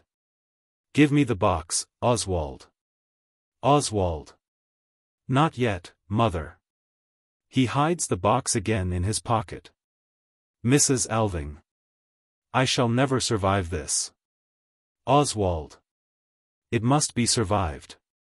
Now if I'd had Regina here, I should have told her how things stood with me, and begged her to come to the rescue at the last.